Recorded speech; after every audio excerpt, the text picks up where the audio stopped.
directly from the USL's players and USLsoccer.com's From the Pitch, with written and video content providing unfiltered access and a first-person look into the pro game and players' everyday lives. Have you got what it takes to beat the experts on USLsoccer.com? Show off your knowledge of the league by picking the direct results of the USL's matchups each week of the season.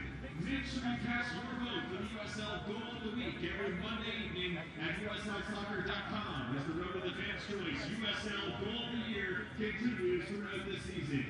The USL's official Twitter feed keeps you up to date with news, live game updates, and highlights from around the league 24/7.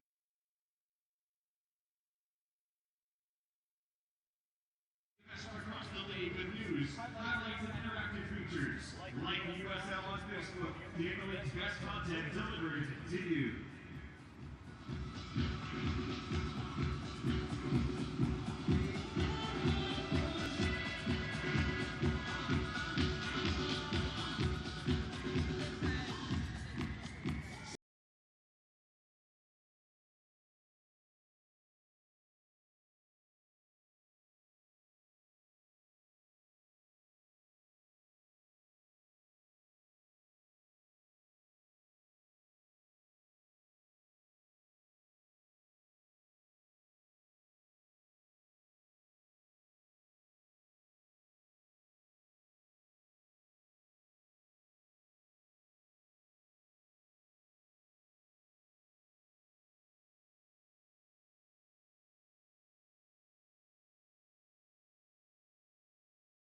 And fans, here are the officials for tonight's match. The referee is Yusri Rudolph. The assistant referee, Chantel Boudreau, and Peter Henry. The fourth official is Fabricio Stassola. The official time we have on the field by the referee.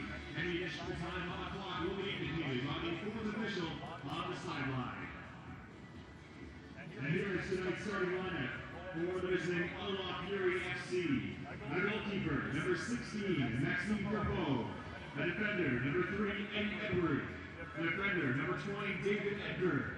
Defender, number 26, Thomas Mayer. Defender, number 2, Jeremy Lapierre. Midfielder, number 5, Chris Manella. Midfielder, number 80, Christian Portia. Midfielder, and wearing the captain's armband, number 9, Carl Hayward. A forward, number 8, Steven Dos Santos. A forward, number 30, Azanisha Reed. And a forward, number 99, Tony Taylor. Ottawa Fury FC are led by manager Julian de Guzman.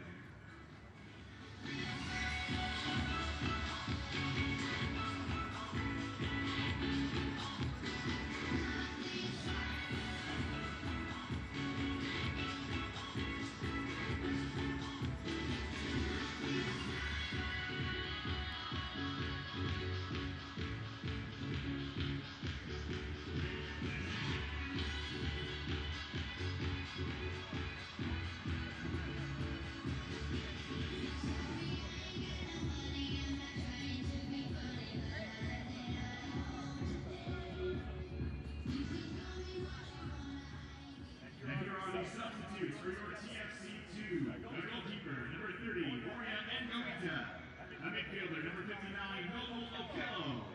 A midfielder, number 50, Matt Serval. A midfielder, number 55, Aiden Daniels.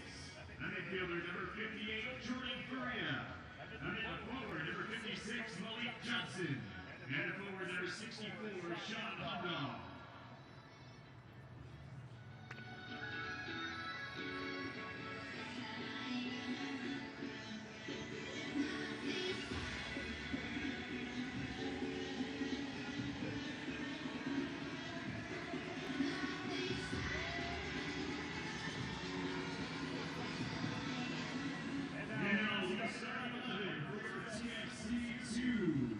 Starting goalkeeper, number 28, Taylor Patterson Sewell.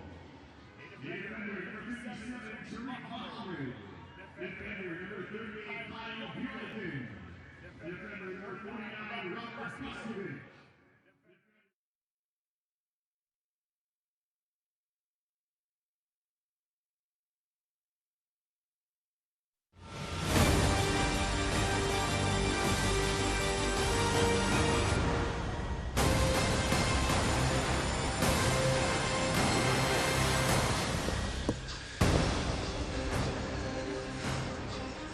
It's rush hour here in Toronto, and the drive towards the USL playoffs is really in full gear, and it's a big night for the Ottawa Fury as they're in Ontario's capital taking on their 401 rival in Toronto FC 2. Good evening to all watching on USLsoccer.com, ESPN+. I am Gareth Wheeler alongside former Canadian international Terry Dunfield. We really are in the stretch drive here for the USL playoffs, and the Ottawa Fury right in the mix. Terry, they're holding on for dear life in the 8th and final playoff spot right now, which makes a game like tonight that much more important. Yeah, and you're playing a team at the bottom of the league. It's a massive opportunity for Ottawa tonight. Put a little bit of pressure on North Carolina that are playing earlier, a little bit later. They're coming off a 4-0 defeat. I think points are important, but that can bring a little bit of tightness to your play at times, Wheels. It's a rivalry game tonight, so all bets are off considering what happened last time in a 4-3 game between these two teams. Ottawa won it that night, but this man right here, there has been very few players in USL that have been hotter than Tsubasa Endo over the last 6 weeks, Terry. Yeah, he's brought a little bit of freshness to TFC since coming in mid-season. He's scored all types of goals. He scored a real statement hat-trick not long ago against FC Cincinnati. In that final third, he brings something a little bit different. He brings quality. He can beat you inside. He can beat you outside. He can shoot from range. And it's not bad scoring against a hat-trick side. It's against a hat-trick against a side destined for the MLS. And the thing with all those goals, Terry, you watch them right now, all from outside the 18-yard box, which shows the skill and technique of a very good player. For the Ottawa Fury, Tony, well, he plays like a tiger oftentimes. He's great. Tony Taylor leading the way with 5 goals on the year. Yeah, he can play on either wing, on the right or left of a front three. He suits Popovic's style very nice, sitting deeper. He's very good on the counter. Scored an excellent first goal against TFC a couple weeks ago, cutting in on his left foot. He will be leading the line. The Fury are down 2 regulars due to suspension tonight, so players like Taylor will loom large. Kickoff right around the corner on a beautiful night in Toronto. It's TFC 2 and the Ottawa Fury, and you are watching on USLsoccer.com.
Welcome back inside Lamport Stadium in downtown Toronto. A beautiful Wednesday night, 15 degrees Celsius.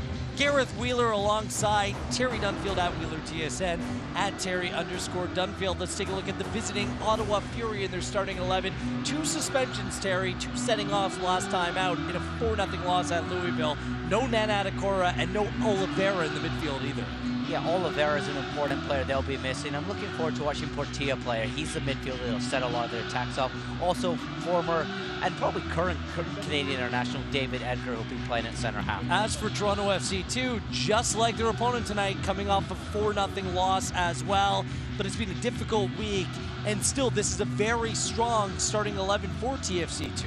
Yeah, I think Baccaro's been an interesting player since coming over from the Chicago Fire. He's had minutes with the first team. Every time I feel like he gets the ball, something good's going to happen. Also, Liam Fraser, he's made 9 appearances for the first team.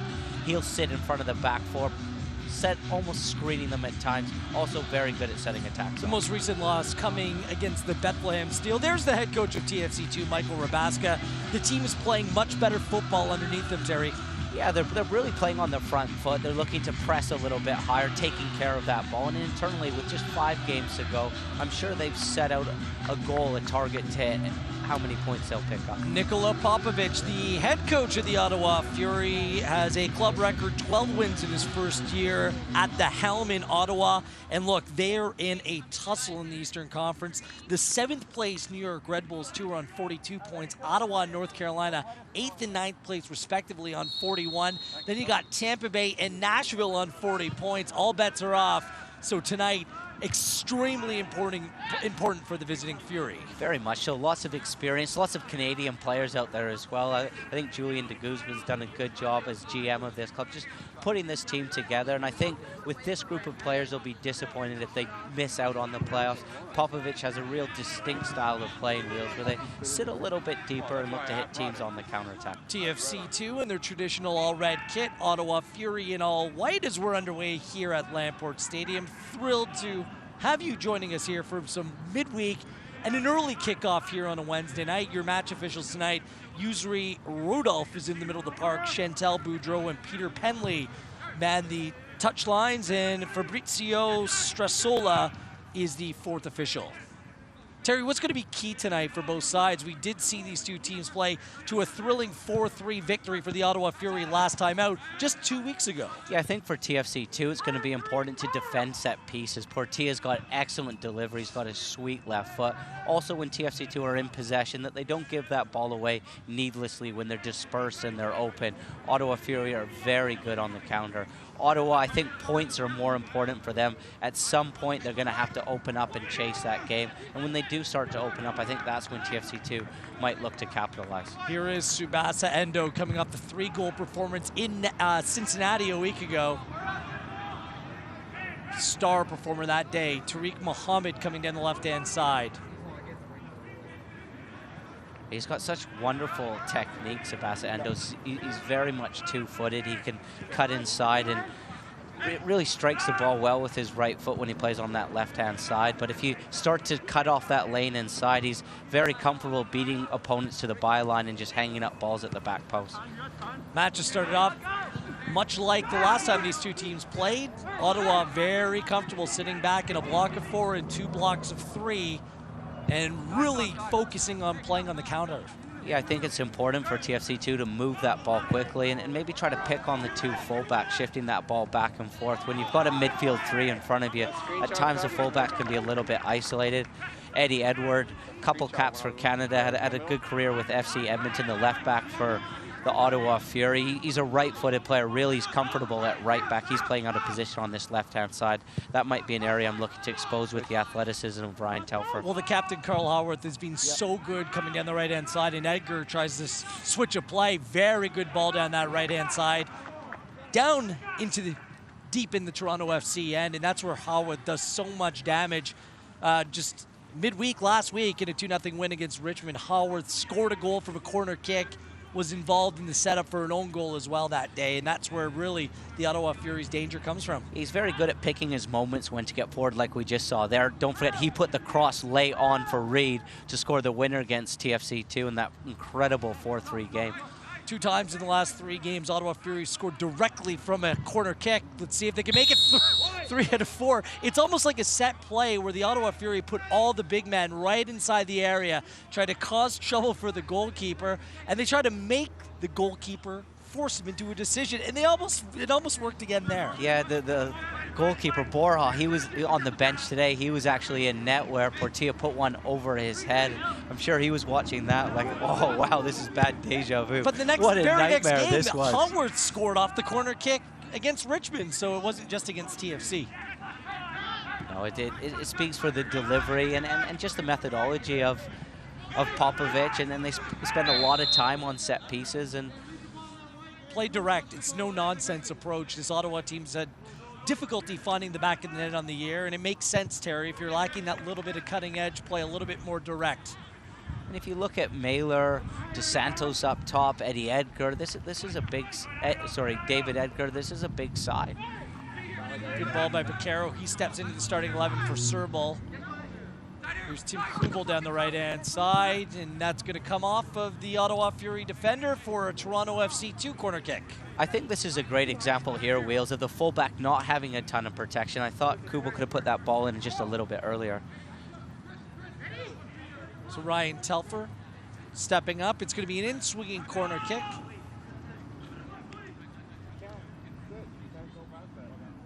Akinola right on the goalkeeper, Canadian international Maxime Crepeau.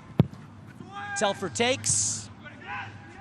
That sun causing some problems. A different time for a kickoff, 6 p.m. Eastern time on a midweek. Bjornathan. Vaquero just undercuts his mark. And you're going to take another look at the corner kick, Terry, and it was funny because last time out we were having the conversation whether it was by design or not to force the goalkeeper into a situation. This was a goal that was scored last time out these two teams played, so a very similar situation. Yeah, Borja, the goalkeeper for TFC2, just gets caught underneath it greatly. Great ball from Portilla, whipped in. Dante Campbell at the back post, he gets sucked in a little bit. Important goal, that was to go up 2-0. The only difference this time was Patterson Sewell was up for it.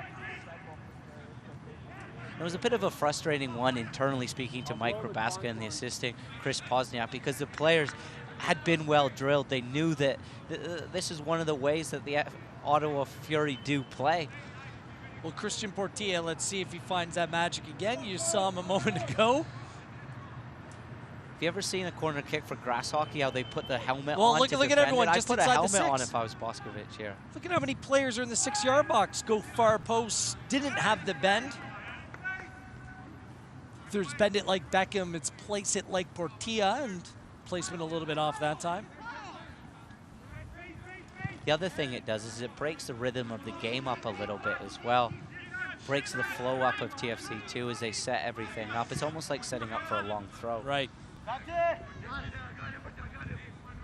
Liam Fraser dropping back in the middle of the 2. And you see this both with the first team as well as Toronto FC2 utilizing this style where that holding midfielder is adaptable, whether he's playing as part of the back 3 or stepping up into the midfield when need be. Yeah, I thought it was smart from Liam Fraser there. I think he's recognizing that at that point the Fury were pressing with 2 players, so he's just creating that overload of 3v2 with the 2 center halves, helping them play out.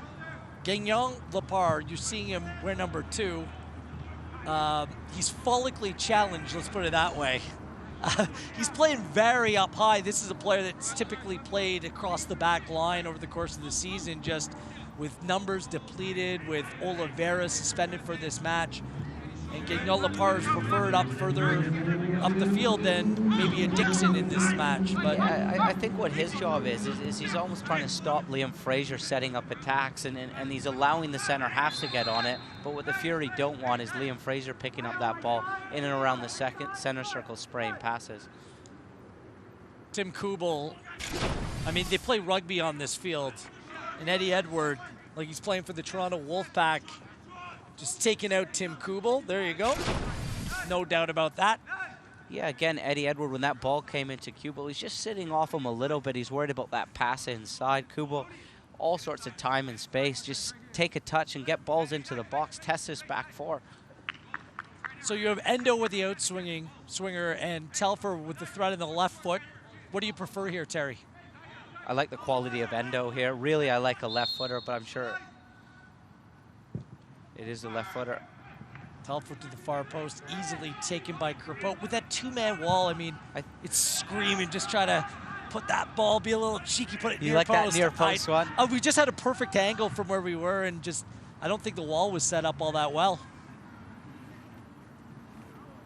I thought the line was quite deep there, so I think if the line's a little bit higher, the back line of the Fury, then it sort of says, okay, it screams a left footer, but when it's a little bit deeper, that back line, I think the quality of a whip ball in from Endo might be the one. Some space for DeSantos to his right. Here come the Ottawa Fury.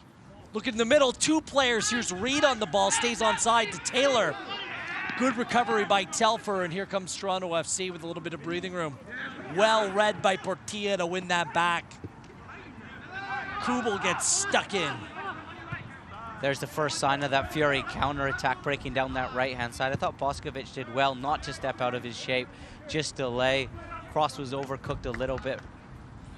Almost reminiscent of Reed's winner a few weeks ago. Donijah Reed on loan from FC Dallas. 4 goals on the year. No doubt about that. Kubel gets his arms into the back of Reed. Free kick coming up, almost like another corner kick. We'll see if they bring up the big man from the back, load up the 6-yard box again. Unnecessary free kick to give away. Yes. Reed was going nowhere. I think this would be a frustrating one if I'm sat on the bench for the TFC2 coaching staff. Outswinging Portilla, far post, 3 Toronto FC players there, and the big man David Edgar didn't know much about that. Came off his backside and out for a goal kick. Edgar settling in the nation's capital. Former Premier League player with Newcastle and Burnley's had a very good career, the Canadian international. A very good footballer, smart player, good awareness, good leader. I think he's been brought in to help organize this group. Good beard. Add that to the list. Nice range of passing. Never really sure of his best position. He's very versatile. He can play at fullback, holding midfielder, center half. Well, it's good to see him back healthy, first and foremost, Terry. A career-threatening injury last year. Came back to North America, signed on with the Vancouver Whitecaps, and an off-field incident threatened his career, so it's great to see him back out playing. Yeah, it took him almost 18 months to get over it, and I'm sure he's relishing every minute back out on that pitch. You really are in a dark place when you're injured, and it gets even harder too when you're unattached and you're not with the club and you're carrying on your treatment. He's into his 30s now, and I think no minute out on that pitch will be taken for granted. Not saying it was before. Kubel. Telfer. Good ball down the line to Piquero. Now, just for you watching at home, and we just saw it a moment ago, a little bit of confusion when it comes to the lines. Here is our match-to-match reminder here at Lamport Stadium that it's the yellow line which is out of bounds. It's not the white line on the inside. That line is there for rugby. So it's a yellow line. There's oftentimes confusion. It takes you a while to adjust, but just for you watching at home right now, if you're screaming at the TV set, well, that's out of bounds. Well, it's the yellow line, not the white one. I catch myself from time to time. Endo. Akinola.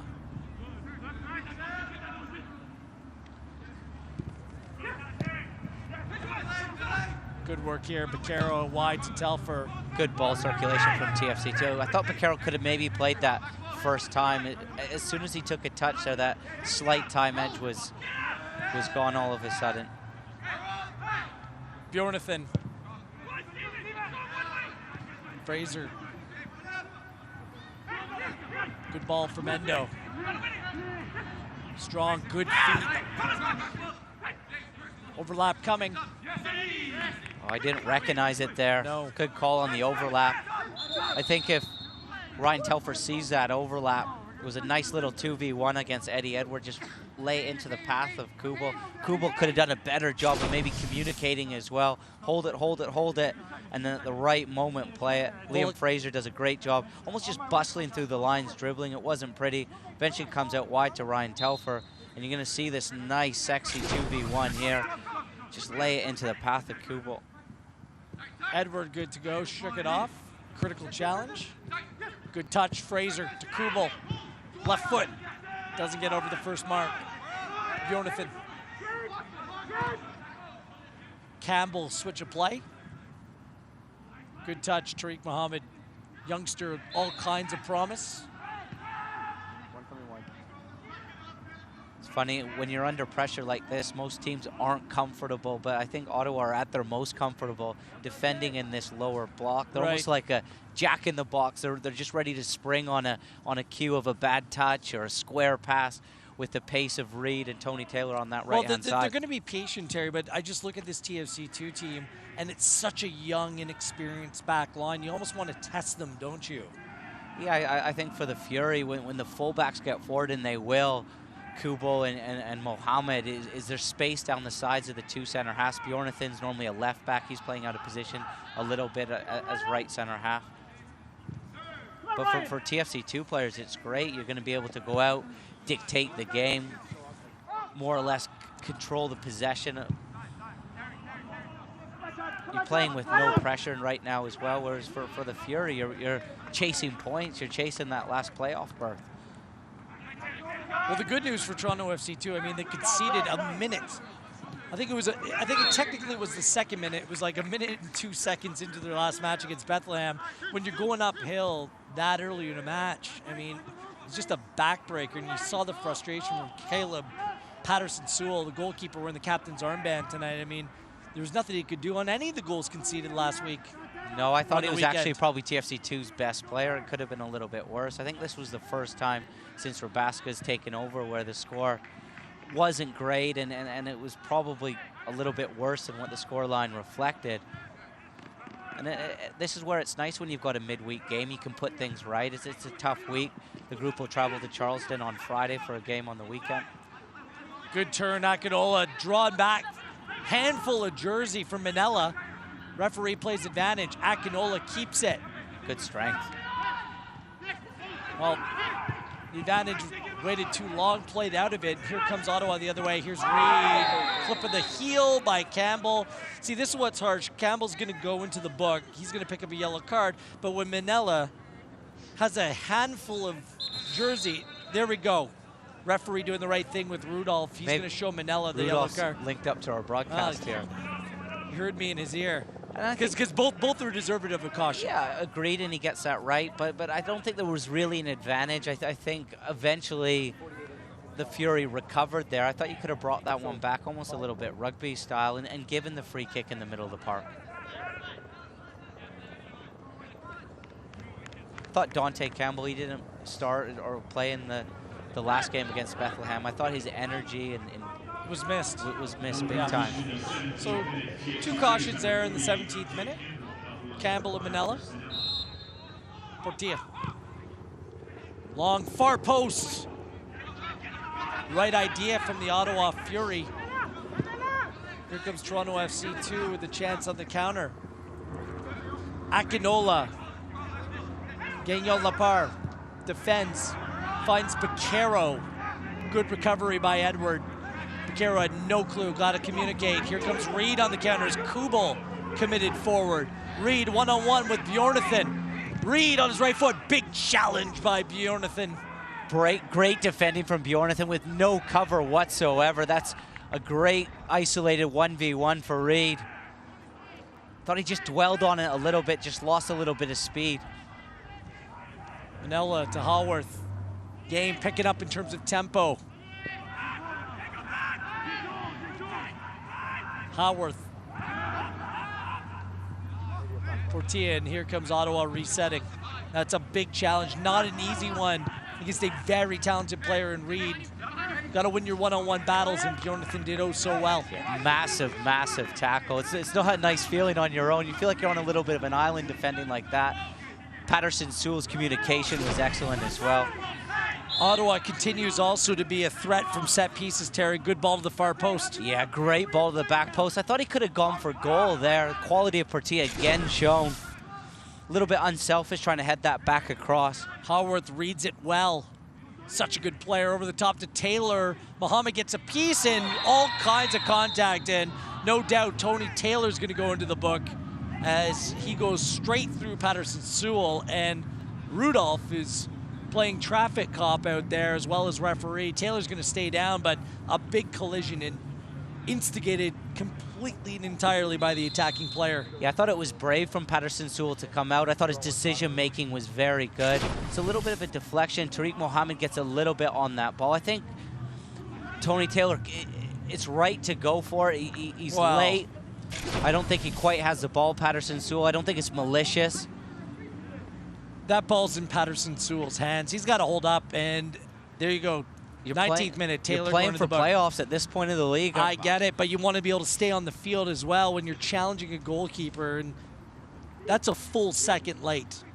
I get if it's bang, bang, but it's a bang, bang. What is it? Hope that Patterson Sewell's okay. He's battled some injury issues over the course of this season. In his first year with the Reds. Yeah, his leadership's been very important to this group. Well-traveled, experienced goalkeeper, played all around the world, and I think he's been very important. We saw that, just the communication and talking to Bjornathan with that big tackle, where to show him, when to tackle. I think he's brought a steadiness and a calmness to this group, which is a very, very young side.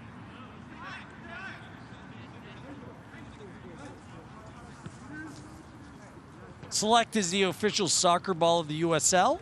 For the latest Select products and special offers, please visit selectsportamerica.com.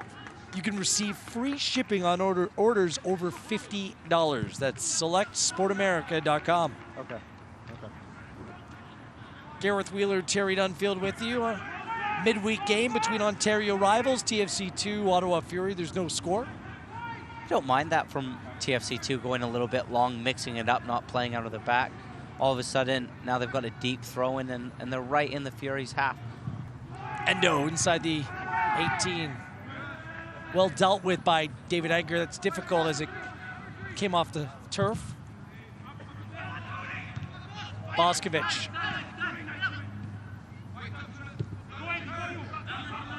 Well worked out of the back. Edward. Bjornathan.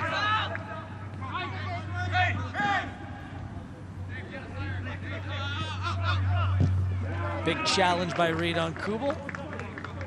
In that game against Ottawa a few weeks ago, it looked like Kubel had suffered a serious injury. Yeah, carried off the field. Good to see him back out, fit. Yeah, it turned out just to be a knock to his ankle. Real steady away player you know exactly what you're going to get from. What a ball that is from Baquero. Can he keep it in? Yes, no doubt. Endo on the run. Help comes, well defended by Haworth. Star performer seemingly on a weekly basis for the Ottawa Fury. Here's Taylor down the right-hand side. Campbell goes on a run with him. I like Haworth. He's got one cap for Canada. Versatile, can play all over the pitch. I'm more and more impressed whenever I see him play. Yeah, industrious type player. Saw Popovich after that big win a couple weeks ago, straight up to him, give him a huge hug. He's a reliable player. You know exactly what you're going to get from him. He might not have the quality, with all due respect, to hit a ball like Baquero just had, but he's very rarely going to let you down. Well done by Baquero. Keep that ball moving. Switch of play.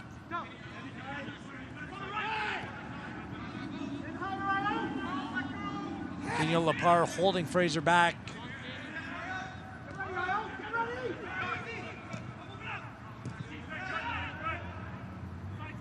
Good bit of possession here for TFC2.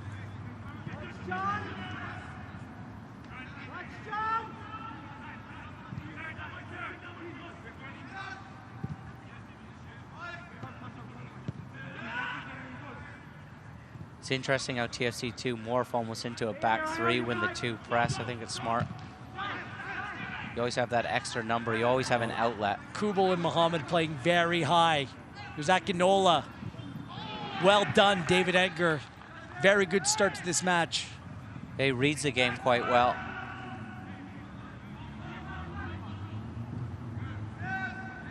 Haworth. Taylor. Big challenge by Boscovich.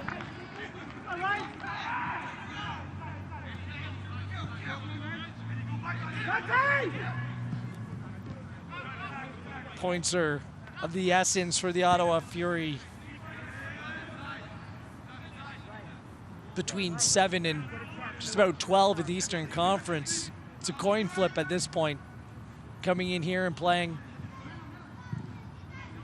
a team that's already been eliminated from playoff contention. I mean, this is a big night for Ottawa. And history shows as well, the last thing you want to do is stumble into the playoffs. A little bit of good form going into the postseason is so important. Kubel.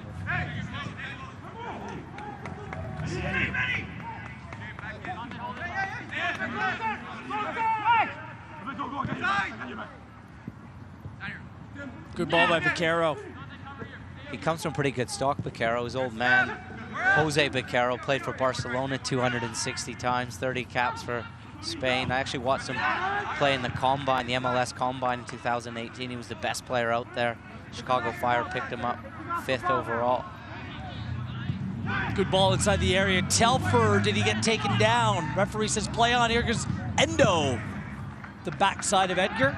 Yeah, good defending from Edgar. It looked like it just opened up a little bit for Endo. Big touch. Steven DeSantos, 3-on-1. Good work to get back by Campbell, but inside the area, Taylor misses his mark. Wasted opportunity. You almost want to get rid of that ball, Terry. You're 3-on-1. Gave TFC2 a chance to get back. I thought the Fury played it quite well, and Dante Campbell did really well to recover. Bjornathan was delaying, and just at that moment, Taylor had to execute. I thought DeSantos could have just stalled his run a little bit to give more room for error, but it was a dreadful back pass from him. Again, we see Popovic's methodology, philosophy, style of play, defending deep and looking to counter TFC2. General Manager Julian de Guzman, former Toronto FC player, in attendance here tonight, back in his hometown. He's a good player, had a great career. Did very well in Spain for Deportivo. We probably played 60 games together for TFC2. Had a little bit of everything. He could create, good playmaker. There he is. First CFC DP from Toronto. Brother's still playing overseas. Not a bad player, Jonathan. He's a real rat in midfield, Julian. Once he homed in on you, more times than not, he came out with that ball. Very humble as well for the career he's had. Canada's cap leader as well. Had a short spell as head coach of the Ottawa Fury last season as well. He had a combined role of GM and head coach.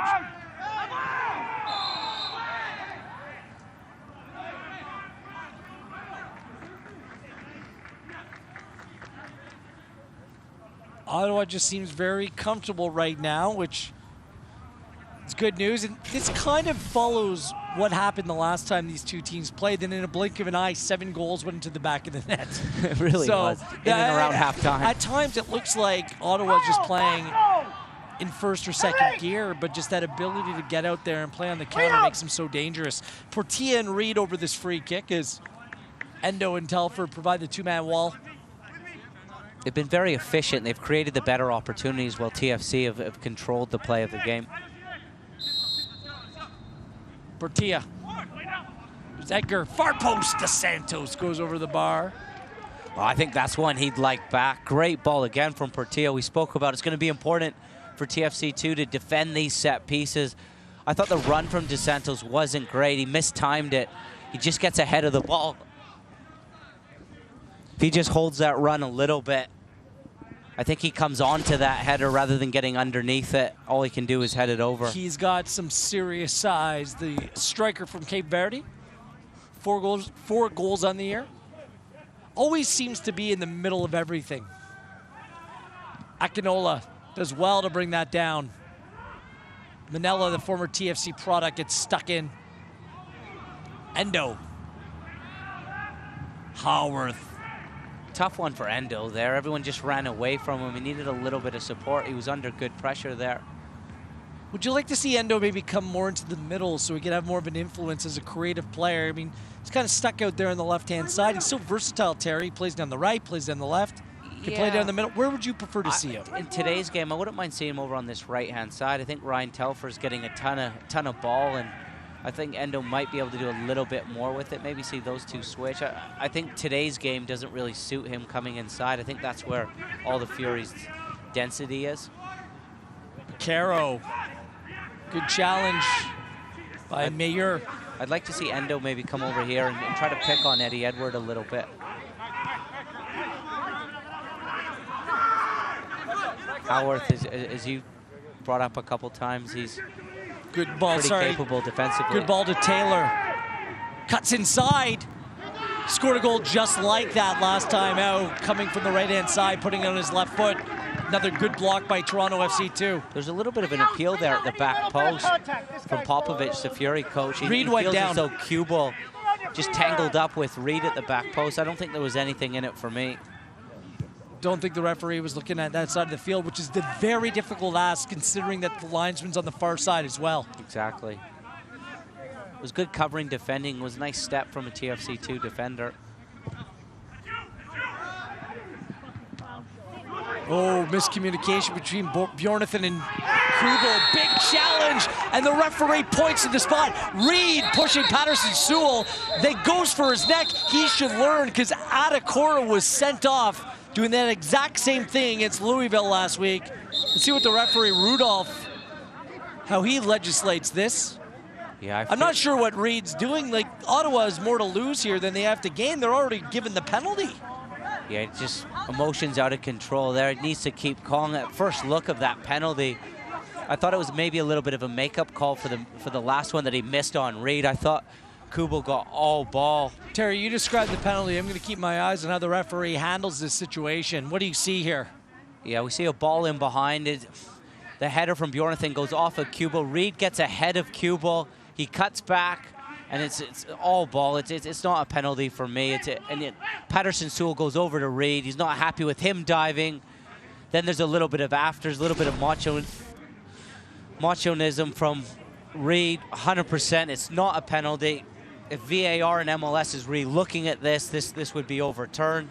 It's a frustrating one. These things seem to happen to you when you're at the bottom of the league. Adonijah Reed goes into the book. He gets a yellow card. Lucky boy, just no need getting into mixing it up with Patterson-Sewell. As you said, Wheels, there's no need for that. Here's another look at the foul. And this is the thing, you're right. Kubel did get the ball, but what the referee will always look at in a scenario like that is Kubel's not coming from a goal side position. He's coming around. Look at this, 2 pushes by Adonijah Reed. I mean, there's no time for that. He's lucky he just got away with a caution. But I'm with you. He got all ball, but the optics when you're tackling from behind, you're putting yourself in a vulnerable position. And Reed didn't even appeal for the penalty. And I think the referee was already on tilt from not giving the previous one from Popovich. DeSantos against Patterson-Sewell. DeSantos into the back of the net. That's a big goal with an exclamation point for the Ottawa Fury. Steven DeSantos, a little bit of controversy there, but the Ottawa Fury nonetheless take a 1-0 lead here at Lamport Stadium. DeSantos with his 5th goal of this season. Real powerful penalty. Caleb Patterson-Sewell guesses right. He just gets a fingertip to it, but the power beats him. Really puts his foot through this. You see, just as Patterson-Sewell just gets a fingertip to it, not enough to stop it. Almost an unstoppable penalty. Real test of character now for TFC2. Should never have been a penalty. You find yourself again 1-0 down to your rivals. It's a well-timed tackle from Kubel. Do you know what I always think when DeSantos plays, ball goes into the back and then blasts it again, just for a statement? I think of Michy Batshuayi at the World Cup. Good shout. Just like putting it off the post and off his head. I mean, no need to do that, but I guess, avoided embarrassment that time around. Here comes Toronto FC. Let's see how they respond. Kubel in the mixer. 2 players open. Baccaro right there. Taylor straight up into the evening sky. Little contact between Campbell and DeSantos. Campbell does well to win that back. Dante Campbell. Mohamed a little casual to Baccaro. To Fraser. Need to switch that ball quicker. Bjornathan.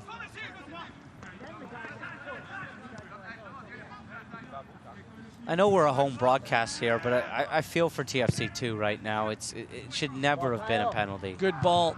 Atrocious decision from Rudolph. You hear what I'm saying is that when the defender's coming from a position that's not goal side, you're asking for problems, and it was a desperation challenge. You're right, Kubel got it spot on.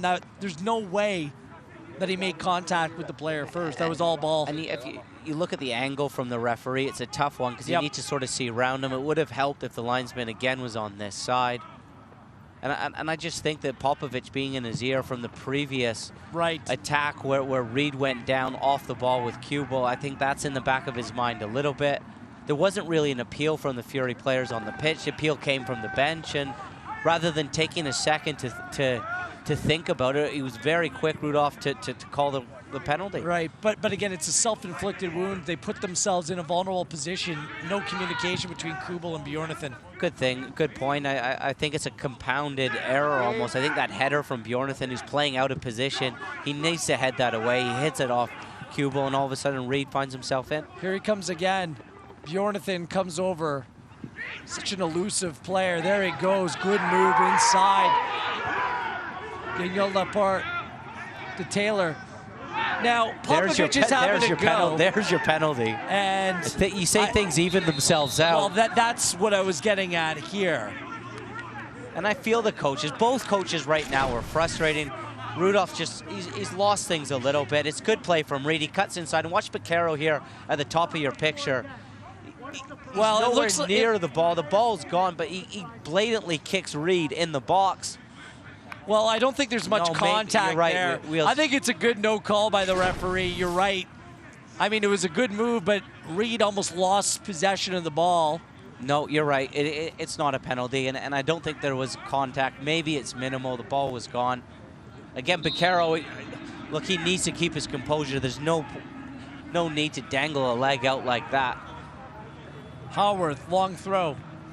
DeSantos, far post, Reed right there. Big challenge by Kubel. Good touch. Taylor to Edward, runs out of touch. There's what it looks like when you have a right-sided player playing on the left-hand side. Right. Just did not want to use that left peg there, but you can feel the importance for the Fury. Every single call is being contested. Right on the brink of the playoffs. Things are a little bit chippy, a little bit out of control. Reed's on a caution. Manella's on a caution. Just something to keep our eyes out for here as things continue to transpire. It's a controversial penalty given, but it's given the Ottawa Fury a 1-0 lead. Gareth Wheeler, Terry Dunfield with you. I'm sorry, Wheels. It was a disgraceful penalty. The other thing that didn't happen as well is the ball didn't even move when he tried to shoot at Reed.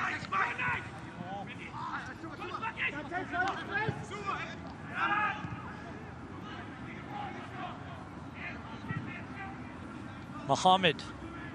Okay.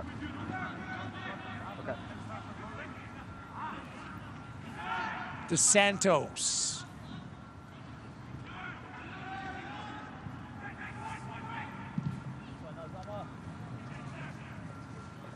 Almost shows how I almost want to say negative the Fury are when you've got a player like Lapierre, a left back, a very defensive-minded player playing as your 10.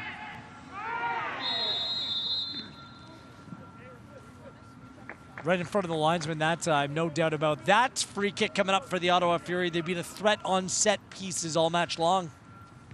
Yeah, Mohammed there just tries to stop the run of Tony Taylor getting in behind. These set pieces where all the big men slowly take their time to get forward for Ottawa, it's just really breaking the rhythm up for TFC too. Haworth. Service, far post. Patterson Sewell, easy take for the goalkeeper. The USL's official Twitter feed keeps you up to date with news, live game updates, and highlights from around the league 24/7. Follow, as we all do, at USL on Twitter. Game plan for Popovich is really important that they get bodies in around Liam Fraser. The number 9 there, DeSantos, working really hard to get back, stop Liam Fraser playing forward. They work hard. They're fully committed each and every time out, Terry, and there's something to be said about that. It's a skill. Not all players are able to play at that 100% level each and every time out, and this team fully committed. It's a very well-drilled team, very workmanlike. And then you have a little bit of quality from Reed, maybe breaking from deep, or Portia if he gets time and space, or his set-piece delivery. Fraser.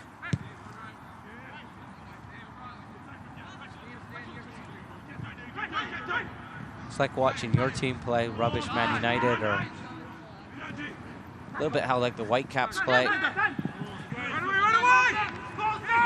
Caro. I'll ignore that last comment. What about the bust-up between Mourinho and Pogba today? It's something new every... Right. It's like Coronation Street. There's something new every day at training. Mohamed, far post, Endo there. Climb the I thought ladder. that was a handball. It's a foul, but just touches his hand at the back post there. Endo, he's come over to the right-hand side. It'll be interesting to see what happens now. Watch highlights from every game of the 2018 season and stay up to date with news from across the USL at the league's official Facebook page, facebook.com/USL Soccer. Gareth Wheeler, Terry Dunfield with you. Steven DeSantos' high five, his 5th goal of the season, coming from a penalty. He's given the Fury a 1-0 lead here at Lamport Stadium in downtown Toronto. Bjornathan.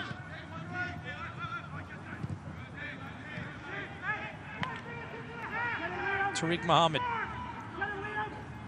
As soon as the Fury lose possession, one player goes to that ball extremely quick, and then everybody else is right back into that low block, right into their slots. Endo and Telfer switch wings. Endo's now playing down this right-hand side. Telfer gone down the left. I think it's better for both players. Good ball by Campbell. By having a right footer and a left footer on their right sides, it'll give you a bit more natural width as well. Good ball, Telfer. Oh, just kind of got away from him a little bit. Right idea. Nice claim there from the Canadian international, Crapeau. Crapeau did not play last time here at Lamport Stadium. Was on international duty for Nations League qualifying for CONCACAF.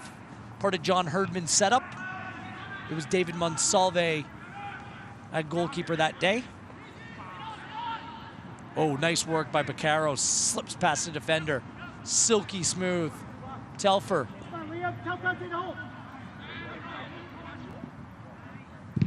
He's very dangerous on this surface. Once that ball gets rolling, he has size, he has pace. I think once he gets a head of steam up, he's like a runaway train. He's very difficult to stop. Fraser. Endo. He's had a good season. Ryan Telfer has made 14 appearances in MLS. I think at the start of the season, if you told him he'd make 14 appearances, you'd say it was a pretty successful season.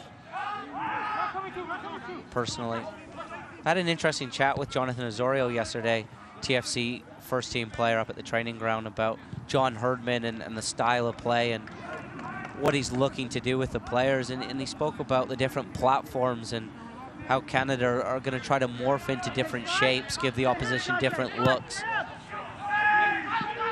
All comes from the 3 central midfield players.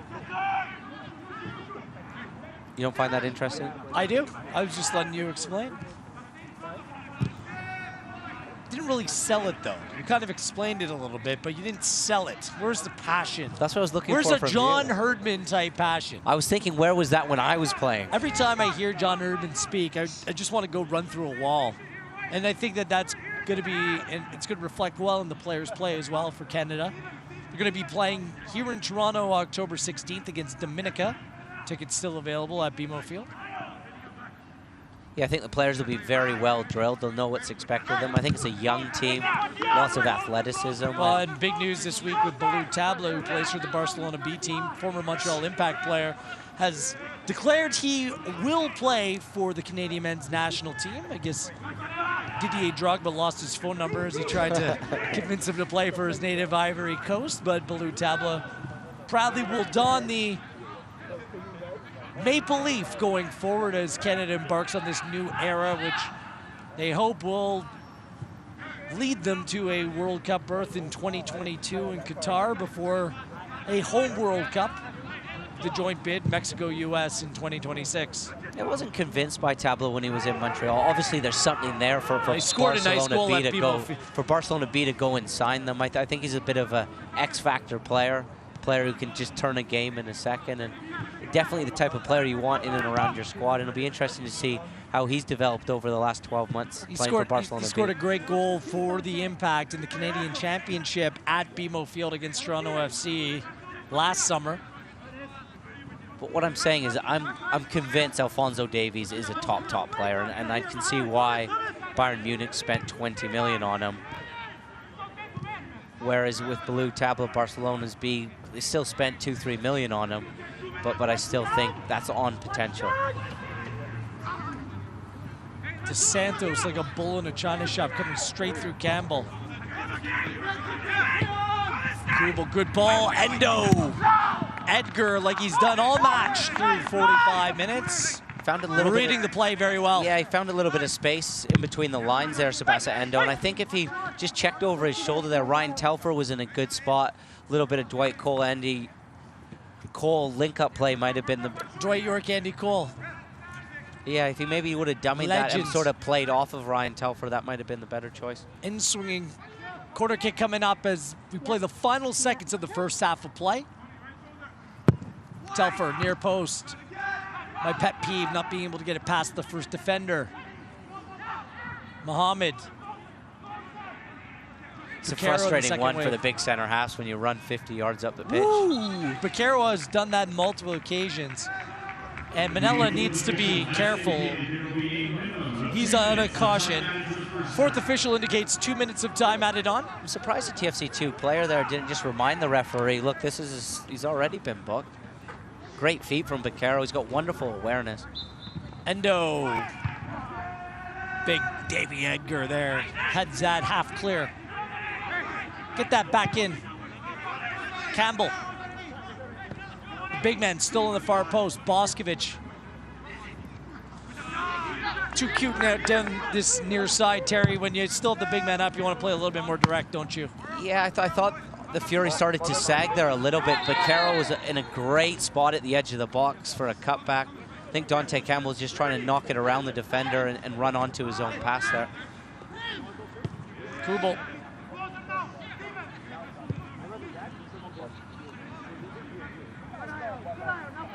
One thing the Ottawa Fury will do is they'll really make you work for anything.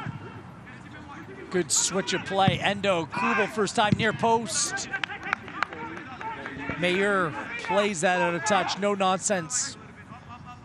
This is a better spell for TFC too. Thing is, Ottawa might be saved by the whistle. Less than a minute to go here in the first half. Crepeau well off his line, good take. Howarth. Perhaps they have another chance here before all said and done in the first half of play. One thing I'll say about the Fury is it's not easy defending in this shape and shifting back and forth and tracking runners, but what they do is when they break, they really work hard to get support up and in and around the ball and commit bodies forward.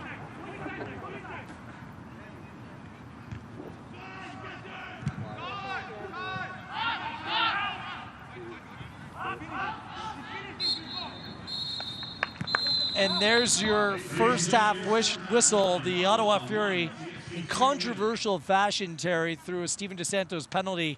They lead 1-0 at the half. Your thoughts on the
next home game is Saturday, September 29th at the BMO Field against the New England Revolution at 7:30 p.m. TFC 2 will host Ottawa City FC in their last home game of the season on Friday, October 5th, right here at 8 p.m. For tickets or more information on both matches, visit TorontoFC.ca.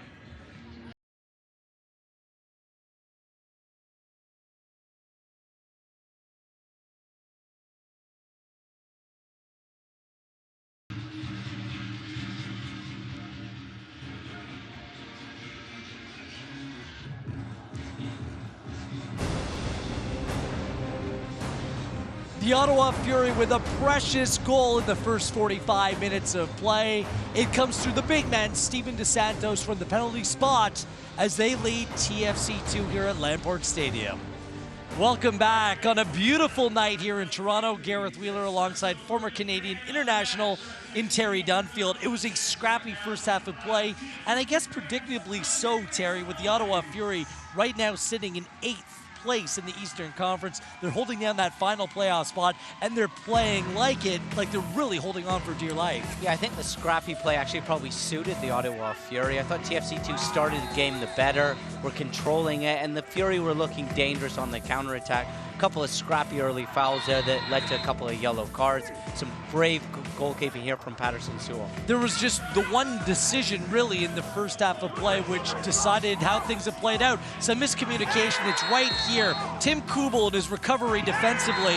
It looks like he won the ball clean. I don't think there's any argument about it, but the referee Rudolph pointed to the spot. Yeah, I think Rudolph got that one wrong. It wasn't a great header initially from Bjornathan. There's a little bit of afters there. Eventually DeSantos steps up and really powers that into the back of the net. Caleb Patterson Sewell guesses right. He's only able to get a fingertip onto that. The goal coming in the 32nd minute, the 5th goal of the season for DeSantos, puts an extra little something on it for the exclamation point, understanding how important that goal is.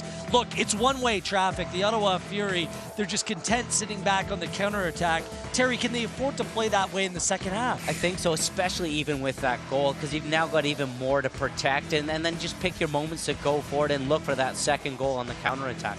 It's been a difficult half for Toronto FC too, and they have good reason to feel hard done by here. Look, a mistake led to the goal, but that was never a penalty. No, I don't think it was a penalty. It was a well-timed tackle. A little bit awkward from Kubo, but I think the referee got that one wrong. There was no appeals either from Ottawa Fury players as well. Well, bit of a make-up call. I think earlier Popovich was claiming something, didn't get it. Right. There's plenty of positives for Toronto FC too, but quite frankly, they just need to create a little bit more. People putting on their dancing shoes here, hoping to see a little bit more of this sort of style on the field in the final 45 minutes. Some big news coming out of USL, and that's coming up next.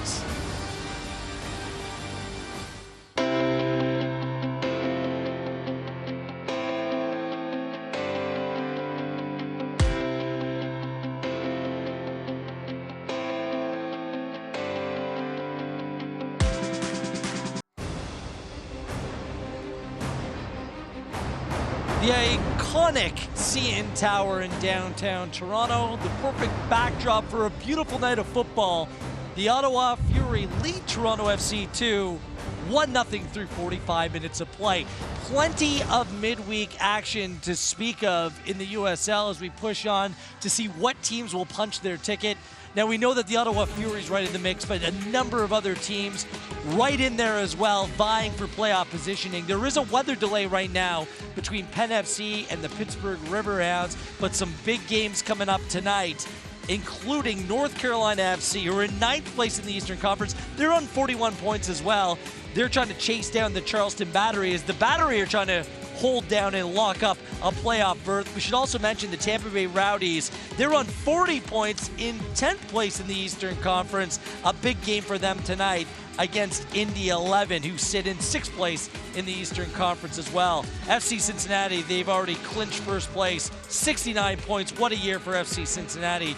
They take on Richmond, and out west, Las Vegas against Orange County from the Western Conference. A significant announcement, Terry, in USL, a complete new rebrand, 3 leagues as the USL, really taking that next step in their evolution. Impressive stuff. Yeah, I love it. I think there's now a clear pathway, a clear pyramid to soccer in North America. I think you've now got the top league in the USL Championship, where you've got your best players. You've got over 35 markets. I think that'll continue to grow.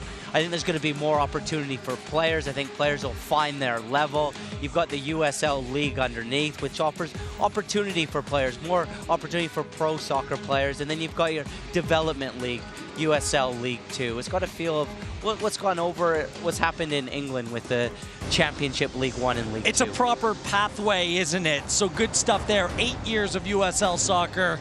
And kids like this, well, they're bringing the heat tonight. Look at these moves. Looking like a young Terry Dunfield. We'll see what other moves we see on the field here. Can Toronto FC 2 get back in it? We're about to find out on ESPN+. Dig it.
Welcome back inside Lamport Stadium. I can report those 2 kids with the dance moves, well, they're still bringing it. They're still going strong, as are we. Second half action about to get underway. Look, it's kids' night. It's X Factor here. Well, it's so you think you can dance? Absolutely. Right here on ESPN+. Gareth Wheeler alongside Terry Dunfield. Let's check out the upcoming schedules for both sides as they round out their season. This is the thing for the Ottawa Fury and why tonight's match means so much. The other teams around them in the table competing for a playoff spot, they have games in hand on the Ottawa Fury, just 2 more after tonight, Terry. Bethlehem's a tough place to go as well. They're a very good side. Charleston, they sit 4th in the league as well. A couple of tough games coming up too. As for Toronto FC 2, 1 more home game right here at Lamport Stadium. That is next Friday night ahead of Canadian Thanksgiving long weekend against Louisville. A team where they actually went down to Louisville, served them a loss, 4-1 victory that night. And the long, arduous road travels continue for Toronto FC 2. I don't think any team in league history has played as many games away from home for various reasons than Toronto FC 2. And to explain, Toronto FC 2 ended up playing a couple of their home games in Rochester as well, as new turf was laid down here at Lamport Stadium. That Louisville game stands out for me. TFC2 seem to do very well against the big clubs, and Nashville's not a bad stop on the circuit either. I'm sure the players are looking forward to that one. So on September 6th, These two teams met right here at Lamport Stadium. It was a thriller, a 4-3 final as things went back and forth.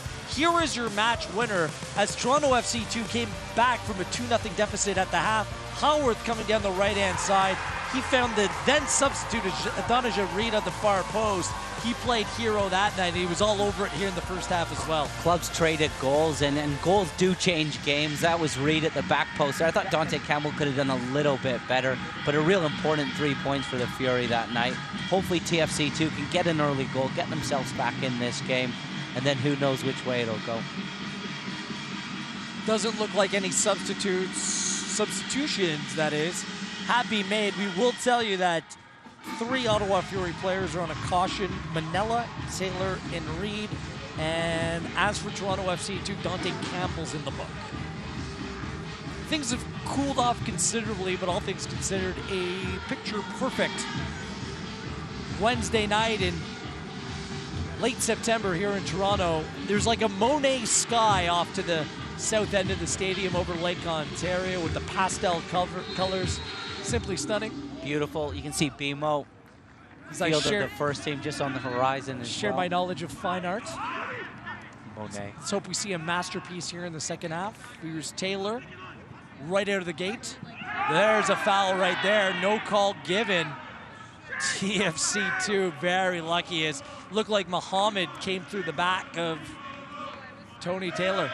I don't think there's quite enough to give it there. I thought Tariq Mohammed used his body just extremely well to push Taylor out of the way.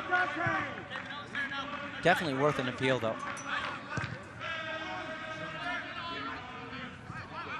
Akinola, good switch to Kubel. Telfer.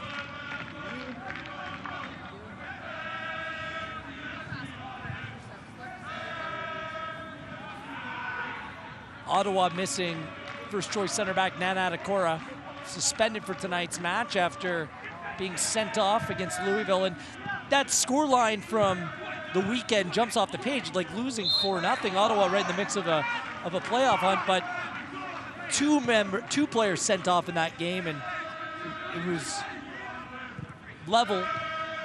And then Adekora was sent off, and then the goals came 2 goals in time at stoppage time in the first half. As Telfer gets the ball inside the 18, looks for our post. Akinola brings it down. No nonsense by Manella. And then when you go down to 9 men, it was all bets are off. It's just unleash the hounds. And Louisville, a very good side on their home field, we're always going to punish Ottawa. Yeah, I think at that point it's going to be difficult. Fury are really set up well to defend crosses, and I think TFC2 need to just be a little bit cute how they work that ball into the box there. I think if you're putting hopeful crosses in, I think that plays right into the hands of the 2 big center halves, Mailer and David Edgar. Howarth.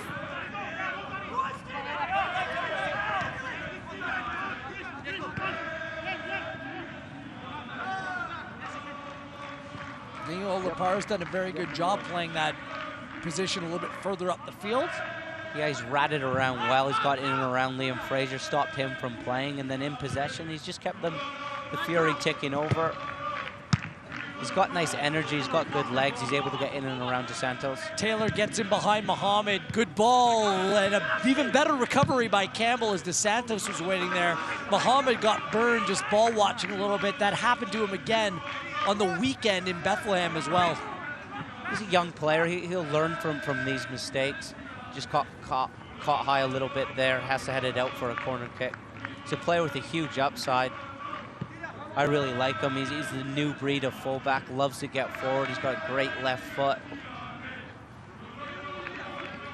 One of the area's young players just need time in games is your decision making, when to step and when to sort of stay connected.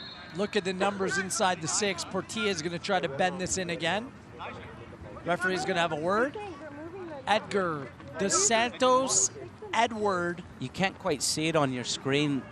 Maybe if we can zoom out a little bit, Reed's wide open at the edge of the box. Yeah, he's about 26, 27 yards out. Adonijah Reed.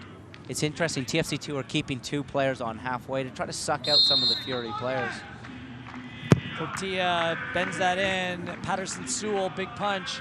it's interesting that even with Reed wide open, And we're talking wide open on the 25-yard line, if we're looking at it, that still Portilla stuck with the script to play that ball inside the 6 and try to wreak havoc.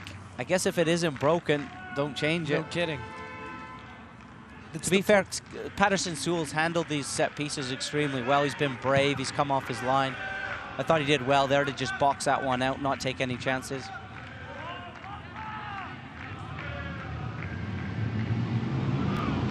Reed.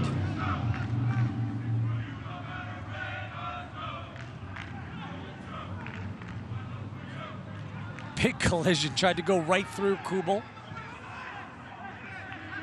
Manella. To be well received by the Fury, just putting their foot on the ball for a few. Do a lot of defending. It takes your toll over 90. I thought Mohammed didn't need to clear that. Just a little bit safe there. Could have let that run out for a goal kick. It was a horrible ball played into Dos Santos. I think just need to play it into his feet there. He didn't need to wrap it into him. And then Mohammed had position. Just let that go out for a goal kick. Now TFC2 have to defend this long throw. Flick to the far post. Telfer, half clear. It's Reed does well. Good turn. Slides through the 18 and a big save. Patterson Sewell after some magic by Adonijah Reed. Yeah, Reed does extremely well. It's been a bit of a nightmare start for Kubel. He's been thrown over a couple times. It was unconventional defending at the back post. Just hangs a foot in here. And Patterson Sewell does really well to hold on to this. Any rebounds going straight to Dos Santos. Good start to the half from Reed over on that left-hand side.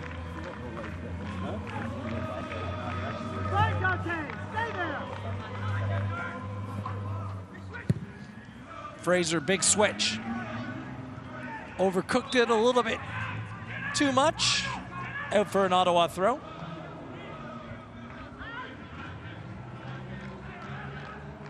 TFC2 in these late season games has the opportunity to play spoiler. They have a massive role to play in the playoff picture. I think also it's an opportunity for the players to earn contracts and show that, look, they can do a job and be a part of TFC in the rebranded league next season. TFC will move down to League One.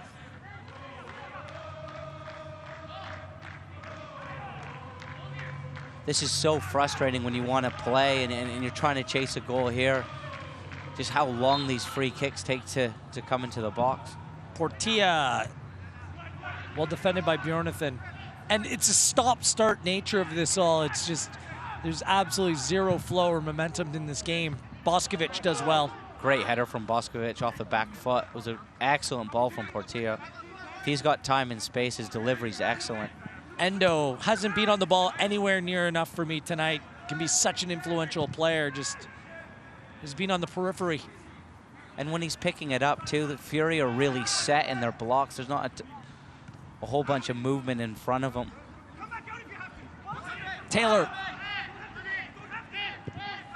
Well done.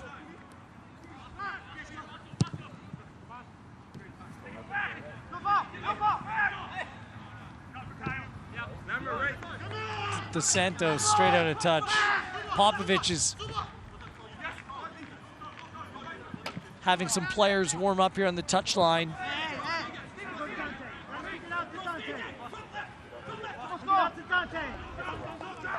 You know, they call them the Ottawa Fury. There's nothing much. They don't scream ferocious, do they? It's like the Ottawa safety first. Yeah, they're sort of set attacks and build-up play. I wouldn't say is their strength, but where they do look a Fury is on the counter-attack and set pieces. And I think that's where they spend a lot of their focus and time and training and preseason is working on those elements of the game. But when they're trying to build through a team, I wouldn't say it was sexy. Well, there's a conversation in football these days about style versus, you know, just coming up with a performance that can pick up points. And this is rather pragmatic rather than anything that's stylish, Terry. Yeah, it's pretty efficient, I'd say. I think they've had more opportunities on goal. You look at halftime, TFC2 had 70% of the ball, but really, Caleb Patterson-Sewell's been the busier of the two keepers, and Crépeau hasn't had a save to make. Ball played out to the top, swing and a miss by Portilla. It's a tough technique hitting that one across your body with your left foot. Really, you want a right footer stepping onto that. Maybe that's why they just play the ball into the 6-yard box.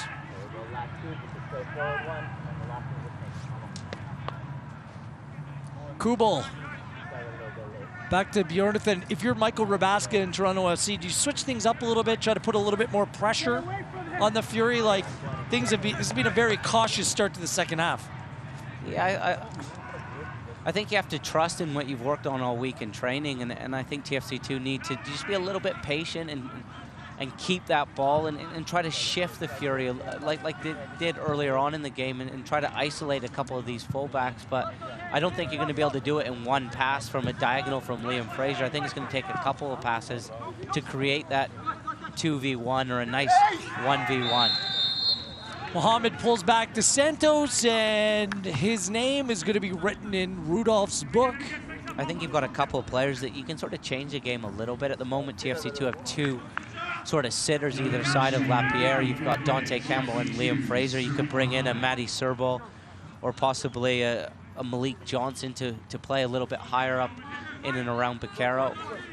Stay up to date with all of the best from social media around the USL by watching Off the Post with the great Kelsey Steele every Friday evening on USL's social media channels.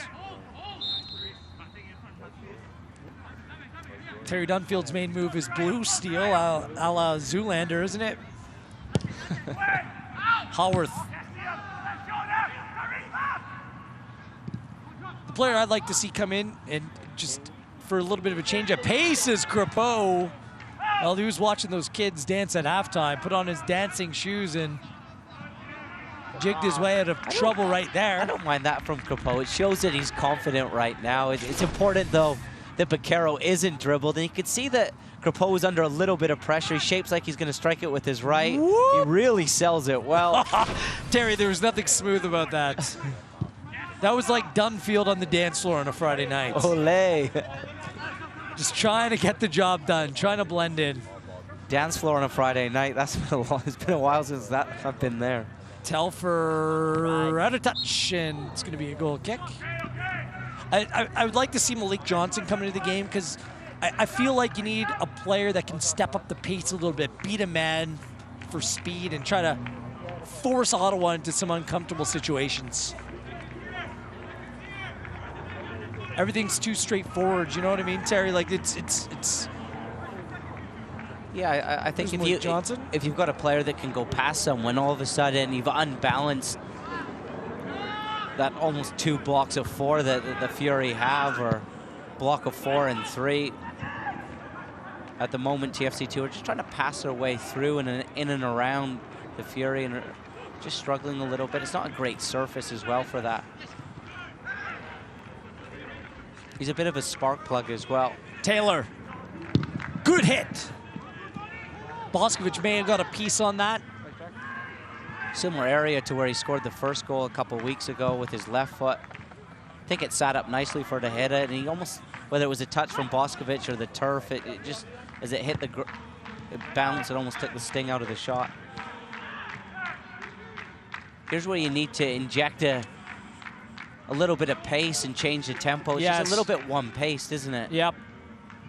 Too predictable, too slow. Seems like Liam Fraser's been wearing that Gagnon Lepard jersey tonight. Wherever he's gone, that big bald head is followed. Baquero, good turn. Finds Telfer. Good first touch. Big block by Edgar. Telfer still on it. That is a big challenge. You love that from David Edgar, Terry Dunfield, as he's beaten originally by Baquero's turn, but gets back to recover. Yeah, I thought he did really well to get back. He didn't feel sorry for himself, comes back, and it was nice cover. I thought Telfer could have played that ball in behind the back four. Endo made a good run to the back post. He chops inside with the Cruyff, and the cover from David Edgar uses all his experience and A little bit of athleticism to get back. Brave tackle, especially somebody coming back from injury. Could have Telfer hit this, Terry? I thought he could have taken it, just hit it first time, boom, right there. I thought he could have passed it to the back post. Endo was there, but when he'd just come back from a serious knee injury, going straight into a block tackle like that, I think it gives you confidence as well. So yeah, my knee is okay. Well, watching a team like I do on a regular basis, none other than Manchester United, you don't see players track back after a mistake. And the fact that he went and won that ball from a position where he was out of the play, I think that speaks volumes. David Edgar, a star performer here tonight. It was a ball sort of played between the lines. With a little bit of luck, it comes to Piquero, and it was a great turn from him. He showed his quality. If you can get him on areas, get him on the ball just in front of that back line, he's going to cause problems. Every time he gets the ball, you feel like something good's going to happen. You need Piquero and Endo on the ball a lot more than they have been. Both, each and every time they're on the ball, that looks like something positive is going to happen. And here he is. And possibly pick your moments if you're Dante Campbell. Piquero, 2 men on him, 3 men on him, finds Endo, step over, no call given. Telfer. Hit the pause button there, good overlap. Mohamed, better from Toronto FC too, earning a corner kick. Nice third man run from the fullback there. The ball comes from Liam Fraser. Nice weight on that pass, takes the sting out of the initial pass, plays it in behind, and it was good defending from Portillo. I was just before that action there, I was sort of saying that it might be the time of the game now where Dante Campbell or Liam Fraser just starts to gamble and steps on that deeper line midfield position. Crepeau, diving clearance. Mohamed, heavy touch. Avoids the challenge somehow, hits from distance. Guess who's right there? He'd made his mind up. Regardless of what the opposition was doing, he was shooting. Yes. A man with conviction. Player goes down on the far side. That's DeSantos. Play goes on. Piquero, far post. Overhits. DeSantos remains down. Yeah, I thought DeSantos and Kubel came together. I don't think there was a whole bunch in it, no. And that's why the referee, Rudolph, didn't give it. But it led to wide open Piquero out wide, and with his quality, I think he'd like this one back. If you just look at the back of our picture here, Ryan Telfer is wide open on this cross. Here you see Kubel, almost a little bit of a pick play. Yeah, DeSantos went down. It seems like every match that I see DeSantos play, he ends up on the field writhing in pain. He's the biggest man in the park, and it seems like each and every time there's at least a couple-minute spell where he's down on the field. Yeah, he's always bumping into players and stepping on players' toes or going over. But we didn't see the last action of that play. Ryan Telfer was wide open at the back post. I thought Piquero could have found him. Well, good news is DeSantos back on his feet. Won that header there. Oh, there he is. There he is. Fit as a fiddle. There he goes. DeSantos from distance. Hits the team bus.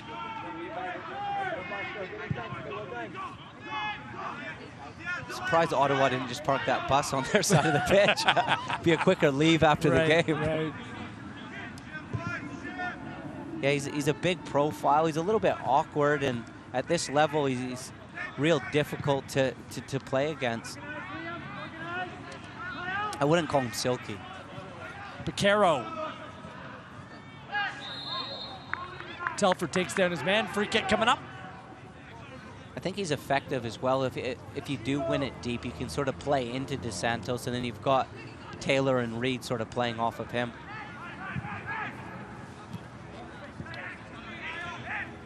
Took his penalty extremely well in the first half as well. No.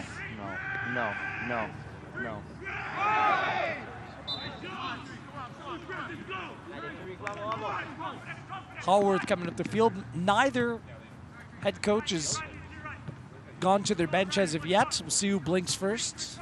Who wants to change the shape or complexion of this match? I think Ottawa's rather comfortable with this 1-0 lead. Fraser. Endo. Good switch. Telfer. Oh, skipped up on him. Does keep it in play. Piquero.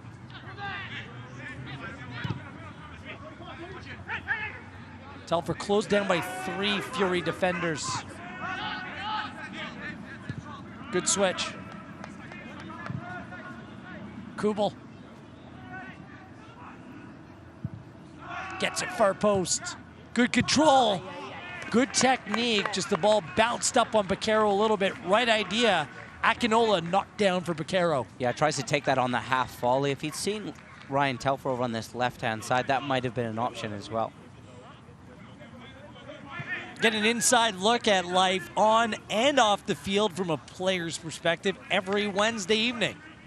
Well, with the exception of right now because you're watching this, but you get the point. In the latest edition of From the Pitch on USLsoccer.com, Gareth Wheeler, Terry Dunfield with you at WheelerTSN, at Terry_Dunfield. It's a pleasure as always. The Fury through a 30-second controversial penalty scored by Steven DeSantos. Not the finish, but the way it was given has gifted the Ottawa Fury a 1-0 lead. They're in 8th place right now in the Eastern Conference. Every point matters as they try to lock down a playoff spot. Campbell doesn't like it, needs to watch it. He's on a yellow.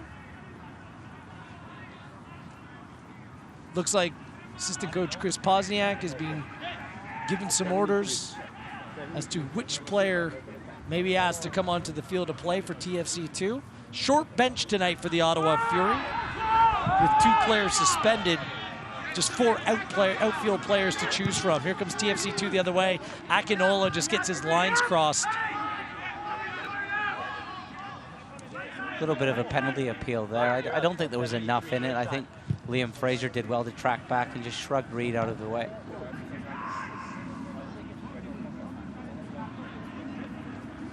Edward under all kinds of pressure. I like to call that some veteran savvy. Yeah, feels Endo coming in hot and heavy and takes a seat. Yeah, Endo does well, and he just keeps snapping away at the legs of Eddie Edward. Eddie does well to just get his body in between the ball and Endo, and eventually he's going to go over here. And Endo's got him going away from goal in a great spot. There's no need to foul him here, especially when you're chasing a game 1-0. Now all of a sudden there's a delay, the Fury regroup. And as you said, it's good experience savviness. And those are big legs of Eddie Edward. Those are like tree trunks. Endo playing the role of lumberjack. And he got away with a couple of hacks as well. Taylor, no problem for Patterson Sewell. 1, 2, 3, 4, 5, 6 Fury players. Dropped. Taylor is in a fantastic spot to put a cross in the box, and there's still 6 Fury players back protecting this lead. Only Baquero and Akinola up the pitch. I think you can catch on. The Ottawa safety first. You like it? Do the safety dance. He has had a good game, Lapierre, in that high midfield role. It's funny, we're watching that big white bus, just seeing it parked in the parking lot. We're seeing exactly the same thing here for the Ottawa Fury on the pitch. Bjornathan. And it's not easy to set up in a low block like this. It takes tons of communication, organization. Each player sort of has responsibility within their role and facet of defending this way. And I think it's been a real disciplined performance so far from the Fury. They've given away very little for TFC2. And I can't really think of any great goal-scoring opportunities, albeit Telfer's half chance down this left-hand side here in the second half. It's been a very clean defensive performance from the Ottawa Fury. And it's almost a challenge for TFC2 and the manager, Michael Rabaska. It turns into a little bit of a tactical chess match here. How can you shift this bus? How can you open this bus up?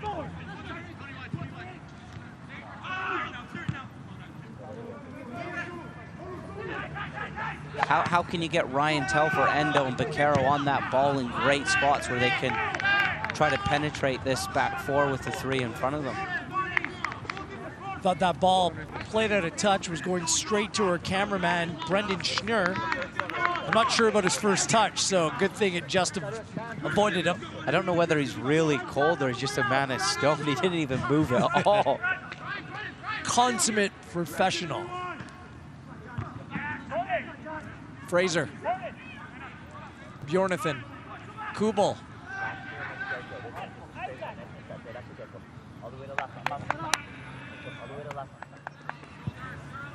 Keep going, you're fine. Boscovich. Be interesting. I think if Michael Rabaska is going to make a move, I think maybe you need just a little bit of energy, something a little bit different here. Maybe you make a double or a triple sub even. Just try to paint a different picture, give a little bit of energy to the group. Zaki Lubiera about to enter the match for the Ottawa Fury. Substitution actually going to come up right about now. Tony Taylor, team's leading goal scorer. I guess joint leading goal scorer now that DeSantos has scored tonight. He's going to come out to the match, replaced by Lubiera. Experienced player coming off. You like this move, Terry? Yeah, I think it gives you a bit of freshness up top. I thought Tony Taylor wasn't as effective as the game a couple of weeks ago.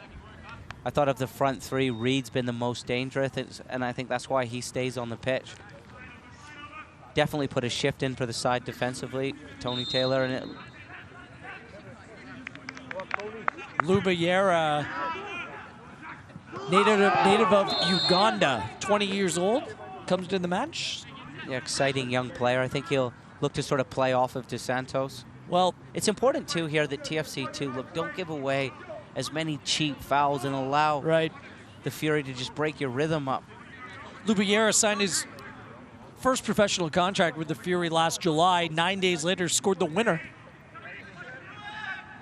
in a 2-0 win over TFC2. So good memories playing against this TFC team. Haworth inside the area, knocked down Lubiera, far post flag goes up. No celebration for DeSantos this time. No hesitation from the lines in Chantal Boudreau. Two players getting set to come into the game, Sean Hundal and Noble Okello. I don't know if Lubiera needed to be offside there. I thought he was always going to be the second phase of that set piece. He's just a little bit anxious coming off the bench there. Good step from him there. Deeper tree, good. Set up there, good. With the emergence of Io Akinola, Sean Hundal's game time this season has dwindled just a little bit. Nice opportunity for him with 20 minutes or so to go on and make an impression. And probably with Noble Okello going on, I think TFC2 might go to just a single holder. Well, here's another chance for Toronto FC2, and the chances have been few and far between. Ryan Telfer is going to go short to Baquero. Right back to Telfer. That comes off Telfer. Telfer well defended by Lubiero. I don't really love that short free kick, Terry, because no one else was ready. It was like impromptu, in-the-moment decision, because Baquero did the right thing, made a good run, but that doesn't mean you always have to use him. It just seemed like no one else was ready. Yeah, I don't mind the idea, but I think you need an advantage from it, and by going short in that instance, there wasn't really an advantage. I like the thought process of going short against such a big, experienced Ottawa Fury side that's excellent on set pieces. Edward. Guys, come back to the right. Come back. So Okello and Hundal, they're all kitted up. They're ready to go. And here are the changes. Tim Kubel coming up. So this will be a complete change of shape, or a player playing in a different position. A right back coming on. He's going to be replaced by Sean Hundal, who's an out-and-out striker. Okello's coming into the match for the left back, Tariq Mohammed. So here we go. Looks like they might be playing three at the back. That's my guess. Boscovich in between Bjornathan and Telfer, who showed that adaptability. Campbell actually going to go right back, a position he's familiar with. So Bjornathan and it might be a three at the back with Telfer playing more of a wing-back position. We'll see how this shakes down out, and Terry will let you know what he sees. But needless to say, caution is being thrown into the wind by Toronto FC2. A progressive change by their head coach, Michael Rabaska. Had to change something, didn't you, Terry? Yeah, far too comfortable. I like the idea of a double change. I think there's been a little bit of a change in system. Dante Campbell, who's been playing in midfield, he's going to drop back into the back line, whether it's a back three or back four. It'll be interesting to see now. And then Sean Hundle, he's going to go up top and play up alongside Io Akinola.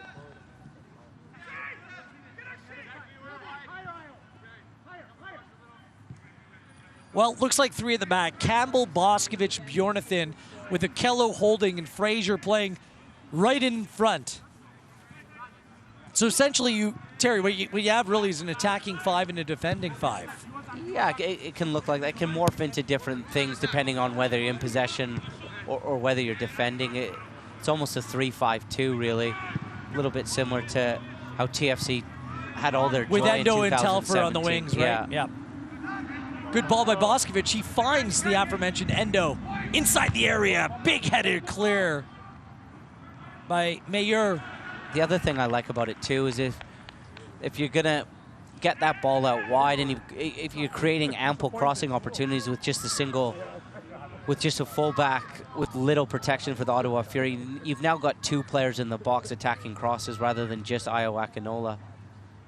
I think a little bit different to how TFC's first team play with just a single holder in midfield and Michael Bradley. It'll be sort of 2 holders with Beccaro in front of him. It'll still be the same 3 in midfield. Okello, switch of play. Bjornathan, he switched flanks completely. Moved from the right to the left. Fraser. The other thing the change of shape does as well is for the opposition. It takes them a couple of seconds to get to grip with it as well. There's a little bit of uncertainty.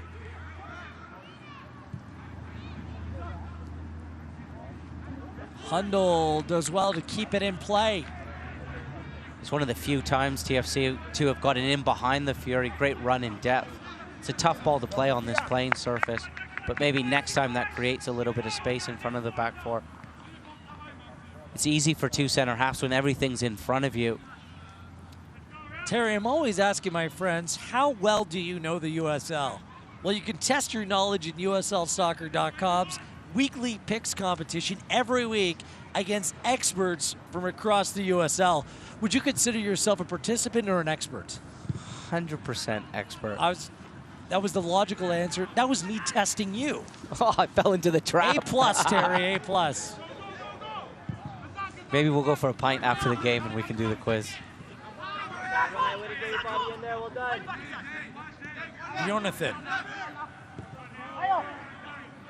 To the center back on his outside shoulder. Sean's on the other side of it. That's head coach Michael Rabaska just wanting the strikers to get a little bit higher up the field, play off the back of the defenders. Yeah, I think he's asking the 2 center forwards to occupy the center halves and try to create a little bit of space for Beccaro or Noble if he steps forward to get on that ball, and also threaten running in behind like this.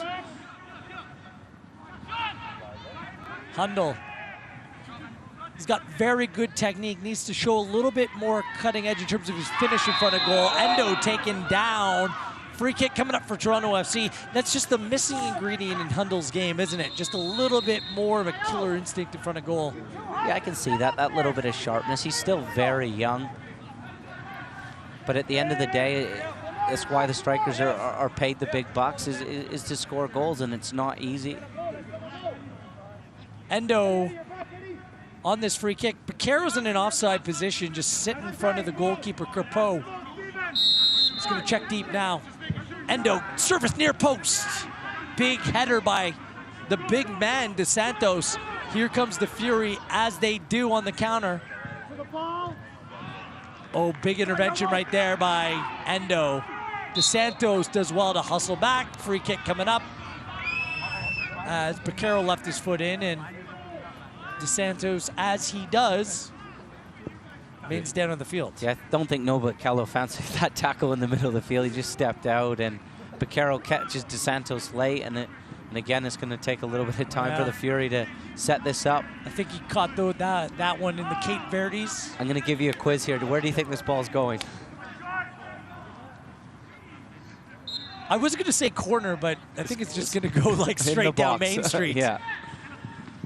Well, it's kind of a wait. That's the thing, Terry. You're Ottawa. You need these points. Just take your time, play it short, play it into the corner. Oh, I don't think we're going to play short. Dubiero, De Santos says Gagnon Lapierre has been very good defensively, won that ball back. See, this is where you want it. Just keep it in the corner. He's been very busy in that role. He's done well. Yeah, I think his objective coming into this game was stop TFC's deep line midfielders from playing and then just sort of play off of them in that shape and connect passes, playing in around DeSantos, be busy, and I think he's nailed his objectives. Haworth, big throw. Kello gets there. Ooh, Edgar fully committed to that. Well done by David Edgar. Sometimes Man of the match type performance from the center back. Yeah, he's been solid. He's shown leadership, a couple of big tackles, read the game well, hasn't been caught out at all. I don't think he's been overly tested, but a couple of the times when he's needed to defend in that box, he's been excellent. Good recovery by Akello, those long legs. Again, smart experience from the Fury drawing a tackle. Just going back to Lapierre, is sometimes when you play a different position or role, you attack it with a little bit of adrenaline, and it's something new. And I think he's enjoyed expressing himself a bit higher up the pitch. Jamar Dixon, no surprise here, getting set to come into the game with 10 minutes plus stoppage time to go. Portilla, good ball inside the area. Edward, what an opportunity. Straight into the hands of Patterson Sewell. Yeah, I think if that goes in, it's game over. At the last minute, I think he shuts his eyes. He's just a little bit safe with that. It was a great ball in behind. He's got a free run on it, free header. He's just a little bit safe with that header. He lets it hit his head rather than just redirecting it to Patterson Sewell's right-hand side. Portilla's service has been sublime, isn't it? Yeah, very good from a dead ball. Yeah, and it's just a little bit far out. I don't think Patterson Sewell's got the range to come from that. It's smart. It's the right decision to stay, but that run from Eddie Edward has to be blocked, and if he's just a little bit more accurate with that header, I think it's game over. Well, take a bow, Jeremy Lepart. He's put in quite the shift. He's run his socks off here. Yeah, he's run himself into the ground. He's been excellent. Jamar Dixon comes into the game, so I don't want to say a like for like because Jeremy Lepart can play deep, he can play in the middle, he's proven he can put pressure from a front line position, but Jamar Dixon just an all-out now box-to-box central midfield player coming into the game. Yeah, I think you nailed it. He's steady away. Another player who's tried and tested.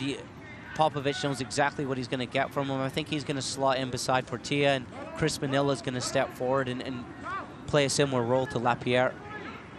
Well, the message should be from Nikola Popovich, so far so good. Don't be in any hurry to do anything. And I think the other thing I'd say is when these opportunities do come your way, when TFC2 start to really push for that equalizers, you take your opportunities. That second goal is so important. And for Michael Rabaska, it must be so frustrating. Stop conceding all these needless free kicks. Patterson Sewell played Baccaro into all kinds of trouble. Yeah, I don't think he really wanted it there.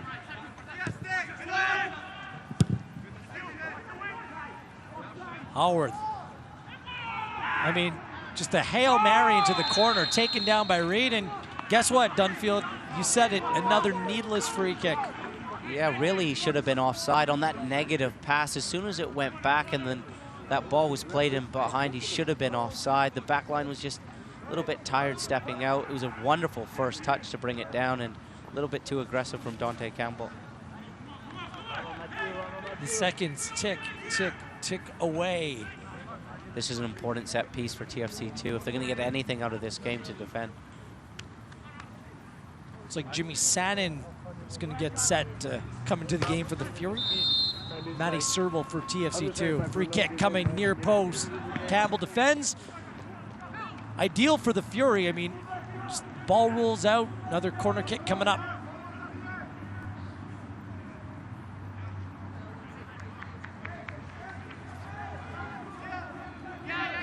Two hands go up in the air from Haworth. I mean, I think this is the tried and tested. Fill up that near post area. Here we go. It's coming right on the head of It's like Patterson a rugby Sewell. scrum in there. I know that the Wolfpack plays here, playing Super 8 qualifiers right now, doing very well, but it's like a rugby scrum inside the 6-yard box. Again, look at... If our camera guys can just zoom out, look how at wide... Lubagero. If you can see this right on top of the 18, Lubagero's wide open. It is unreal. Yet they go near post. It is wild. I'm not quite sure if I've ever seen a team play that direct, Terry. And they've had it over the course of your playing career. Have you ever done that where the set piece from a corner kick, the goal is just to like wreak havoc? That's it, and hope for the best. Hope it comes up an arm. I have played against the side. Stoke used to be like that. Rory Delap. But that was off a throw-in. Throw-ins, set piece. Liam Lawrence was playing for them at the time. He was a little bit like Portilla. Everything revolved in and around him. They take their time on all set pieces. The profile of player to play for the team, you had to be over 6'2" or 3. They had one good player on set pieces and a long throw.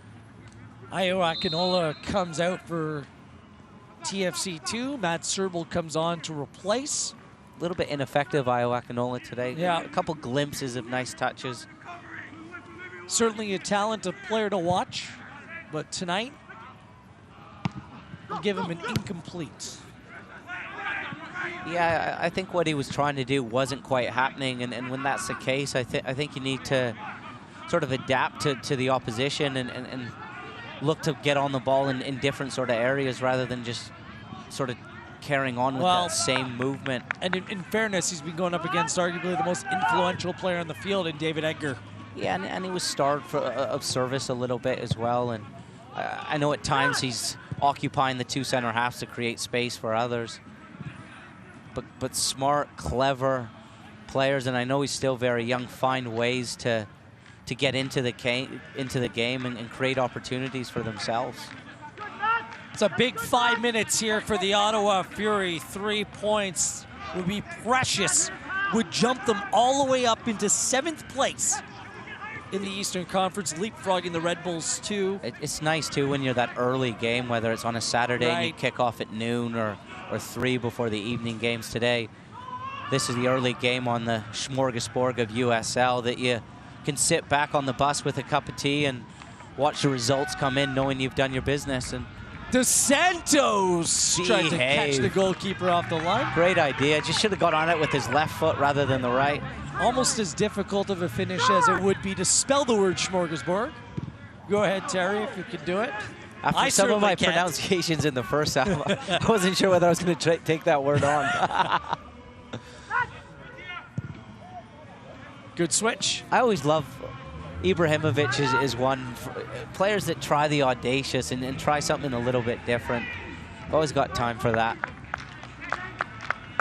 It would be an absolute backbreaker, demoralizing to the nth degree if the Ottawa Fury end up conceding here in the last few minutes. They're almost all the way home. It's been a clean defensive performance, and Dos Santos tries to find his second of the night. I mean, A for effort, into row G for execution. Old saying on the training ground, we used to say, right idea, wrong player. Dos Santos is pretty big. I better get out of here quick. Endo. No, he just picked the wrong club. The right club is just that was a Tiger Woods shank from 2016, not so much 2018. I like it. Fraser. Caro. Caro's been good for TFC2 tonight. Needs some of his teammates to come along for the ride. No, but Kello just needed to open up his hips a little bit there. Endo made a great run in between the fullback and center half. Just keep that ball moving across the pitch. Great spot to pick it up, though.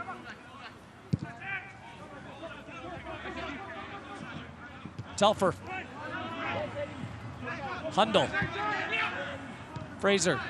Better. No. See, I still think Noble's got to turn out, go the other way. All the density from Ottawa's on this side of the pitch. So when you're receiving that ball, you checked your shoulder, you know where the space is in behind you. Liam Fraser really doesn't want that ball back. Dos Santos, just a handful. I think he met his match because Ryan Telfer is a big boy. Physical specimen down the left-hand side. I think Dos Santos is running on fumes right now as well. That might be the change. Sandin, as he's taking off his training gear. Watch, John. Watch. Substitution, just a good chance to take a breath, kill some more time for the Fury as well. Serbal Endo back to Serbal. Heavy touch, gets past. Penalty. The referee says no. Sebastian Endo can't believe it, and quite frankly, I can't believe it either. Looks like Matt Serbal was in behind. Player, desperate challenge, sliding through. How is this not a penalty? What do you see, Terry? Yeah, he picks it up in between the lines. There's a bit of a heavy first touch. And I think he almost runs into the tackle at second look. Just having a look at it here. That is a reckless challenge. Yeah. The Ottawa Fury defender, there's no need to go to ground there. If you're going to give that penalty in the first half for a reckless challenge, similarly reckless, Terry. And I think the players want consistency, and there's... That's a tough no call. I don't know what his thought process is there. The first touch just gets away from Matty Serbal a little bit, but I think the ref's thought process why he doesn't give it is he wasn't getting on the end of the ball, and he almost ran into the contact. But there is contact in the box. It's Mailer. I don't know why he's gone down to the ground, and players want consistency, and if you, the first one's definitely not a penalty in the first half. It's a ridiculous call. I'm not sure.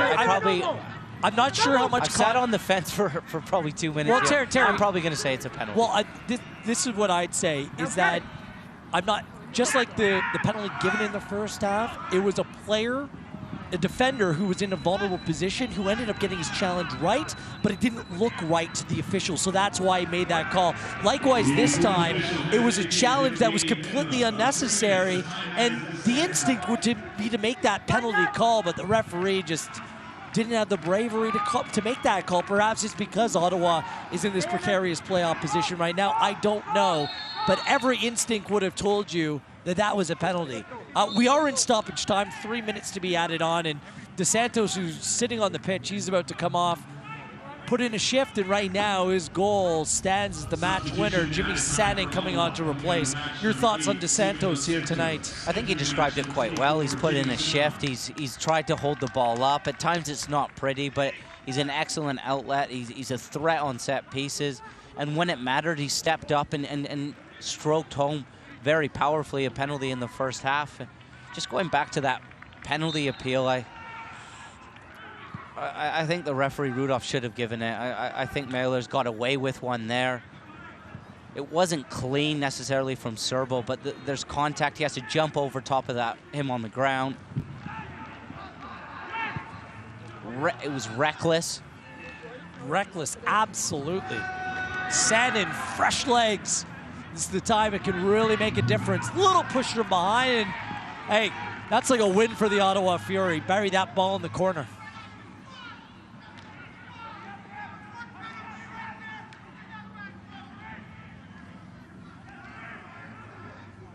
In absolutely no hurry, Terry. They're just a minute and a half away from coming away with a full 3 points here.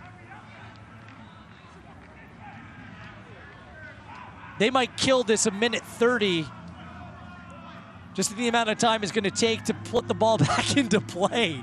Eddie Edward on a Sunday stroll. Endo. That's a heavy touch from Edward. Big sliding challenge in the middle of the park by Dixon. Yeah, that's exactly what the substitute's been brought on to do. Break up play. TFC 2 needs to go route one.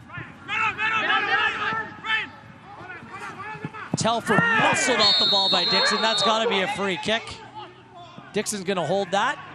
Another ball comes into play, and Sannin, look, just standing over the ball. That's taking one for the team. He picks up a caution, and he knew exactly what he was doing. So last chance saloon here for Toronto FC 2. You got to get numbers up the field, send the big man forward. Here's Fraser. Endo slips in, look out. Miles of space for Lubiera. Does the right thing, just needs to take this to the corner. And he does. Comes off the foot of Boscovich. Mission accomplished. Yeah, I'd like to see that from a young, he's only 20 years old. It's good game management from him. A lot of players that have just come off the bench, or you want to make an impression. Good from him.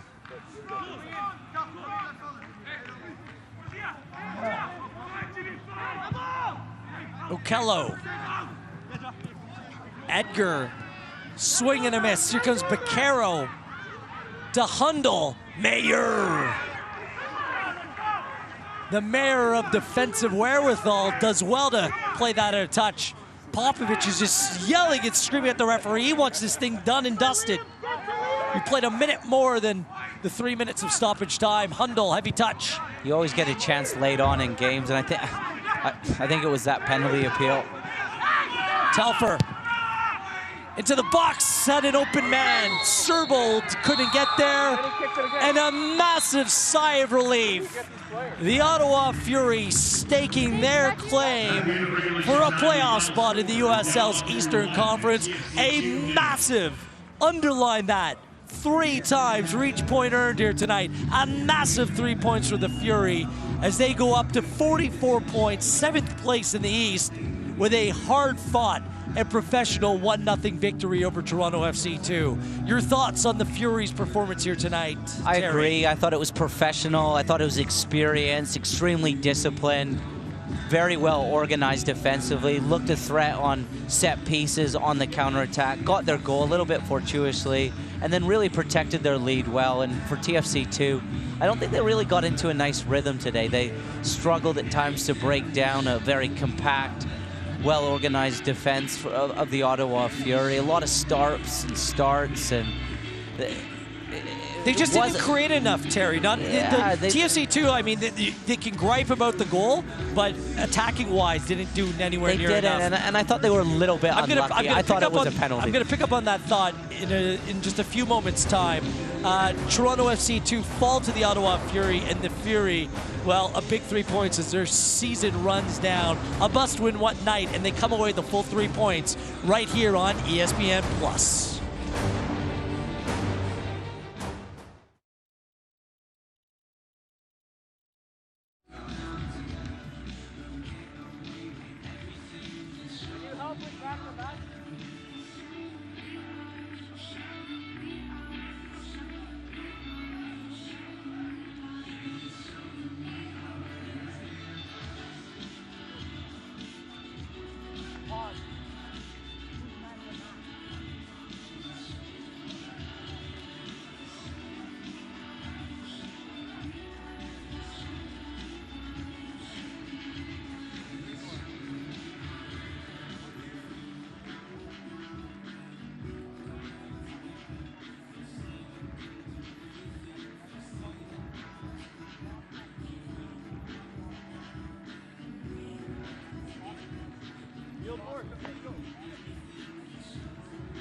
The Ottawa Fury get the job done, coming away with the full 3 points.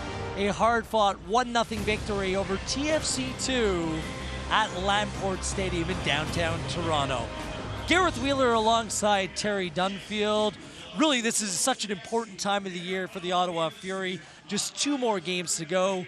Here tonight, you had to pick up 3 points against a team that's already been eliminated from the playoffs, and mission accomplished. Now that puts the pressure on everyone else competing for a spot in the Eastern Conference. Yeah, I thought there was a lot at stake for the Fury, and they didn't play that way. I thought they came out, they were disciplined, they were dangerous on the counterattack, really well organized defensively, and were a real threat all throughout the game on set pieces. Well, we might as well take a look at the match highlights. And really, there was just that one moment, that one massive talking point when DeSantos was given that penalty. It was actually caused by a little bit of miscommunication between between two TFC defenders. And Tim Kubel, you and I both have had multiple looks on this. Looked like a clean challenge on Reed. The referee, Rudolph, had a clean look, yet gave a penalty, Terry. Yeah, he's looking, his angle's not great. He's behind the play, and he's got to look through the legs off Reed. And I thought he timed the tackle extremely well from an awkward angle, Kubel. Unfortunately for TFC, it results in a penalty kick. Rudolph gets that one wrong, and the big man up top, who is a real thorn in TFC's side all throughout the game, strokes a penalty home. Yeah, his 5th goal this season, none bigger than that, as the Ottawa Fury move up to 7th place in the Eastern Conference. They're on 44 points, but the teams around them have games in hand, so the 3 points tonight, huge. Look, the possession numbers, that just shows you how important they are at times and how irrelevant they are at others. 72% of possession for TFC2, but just 4 shots on goal. I thought David Edgar, as well as the Ottawa Fury back line, were very good. Yeah, and the 3 in front of them, the midfield 3, provided a nice screen for the back 4, and TFC had a lot of the ball, and it was a real stop-starty game, lots of needless free kicks. They struggled to really create any real rhythm, and any balls into the box, the 2 center halves for Ottawa really defended it well. More good news for the Fury. This was their final away match of the season, 2 games at home in our nation's capital. As for TFC2, we'll be back here for their home finale next Friday night, October 5th, against Louisville.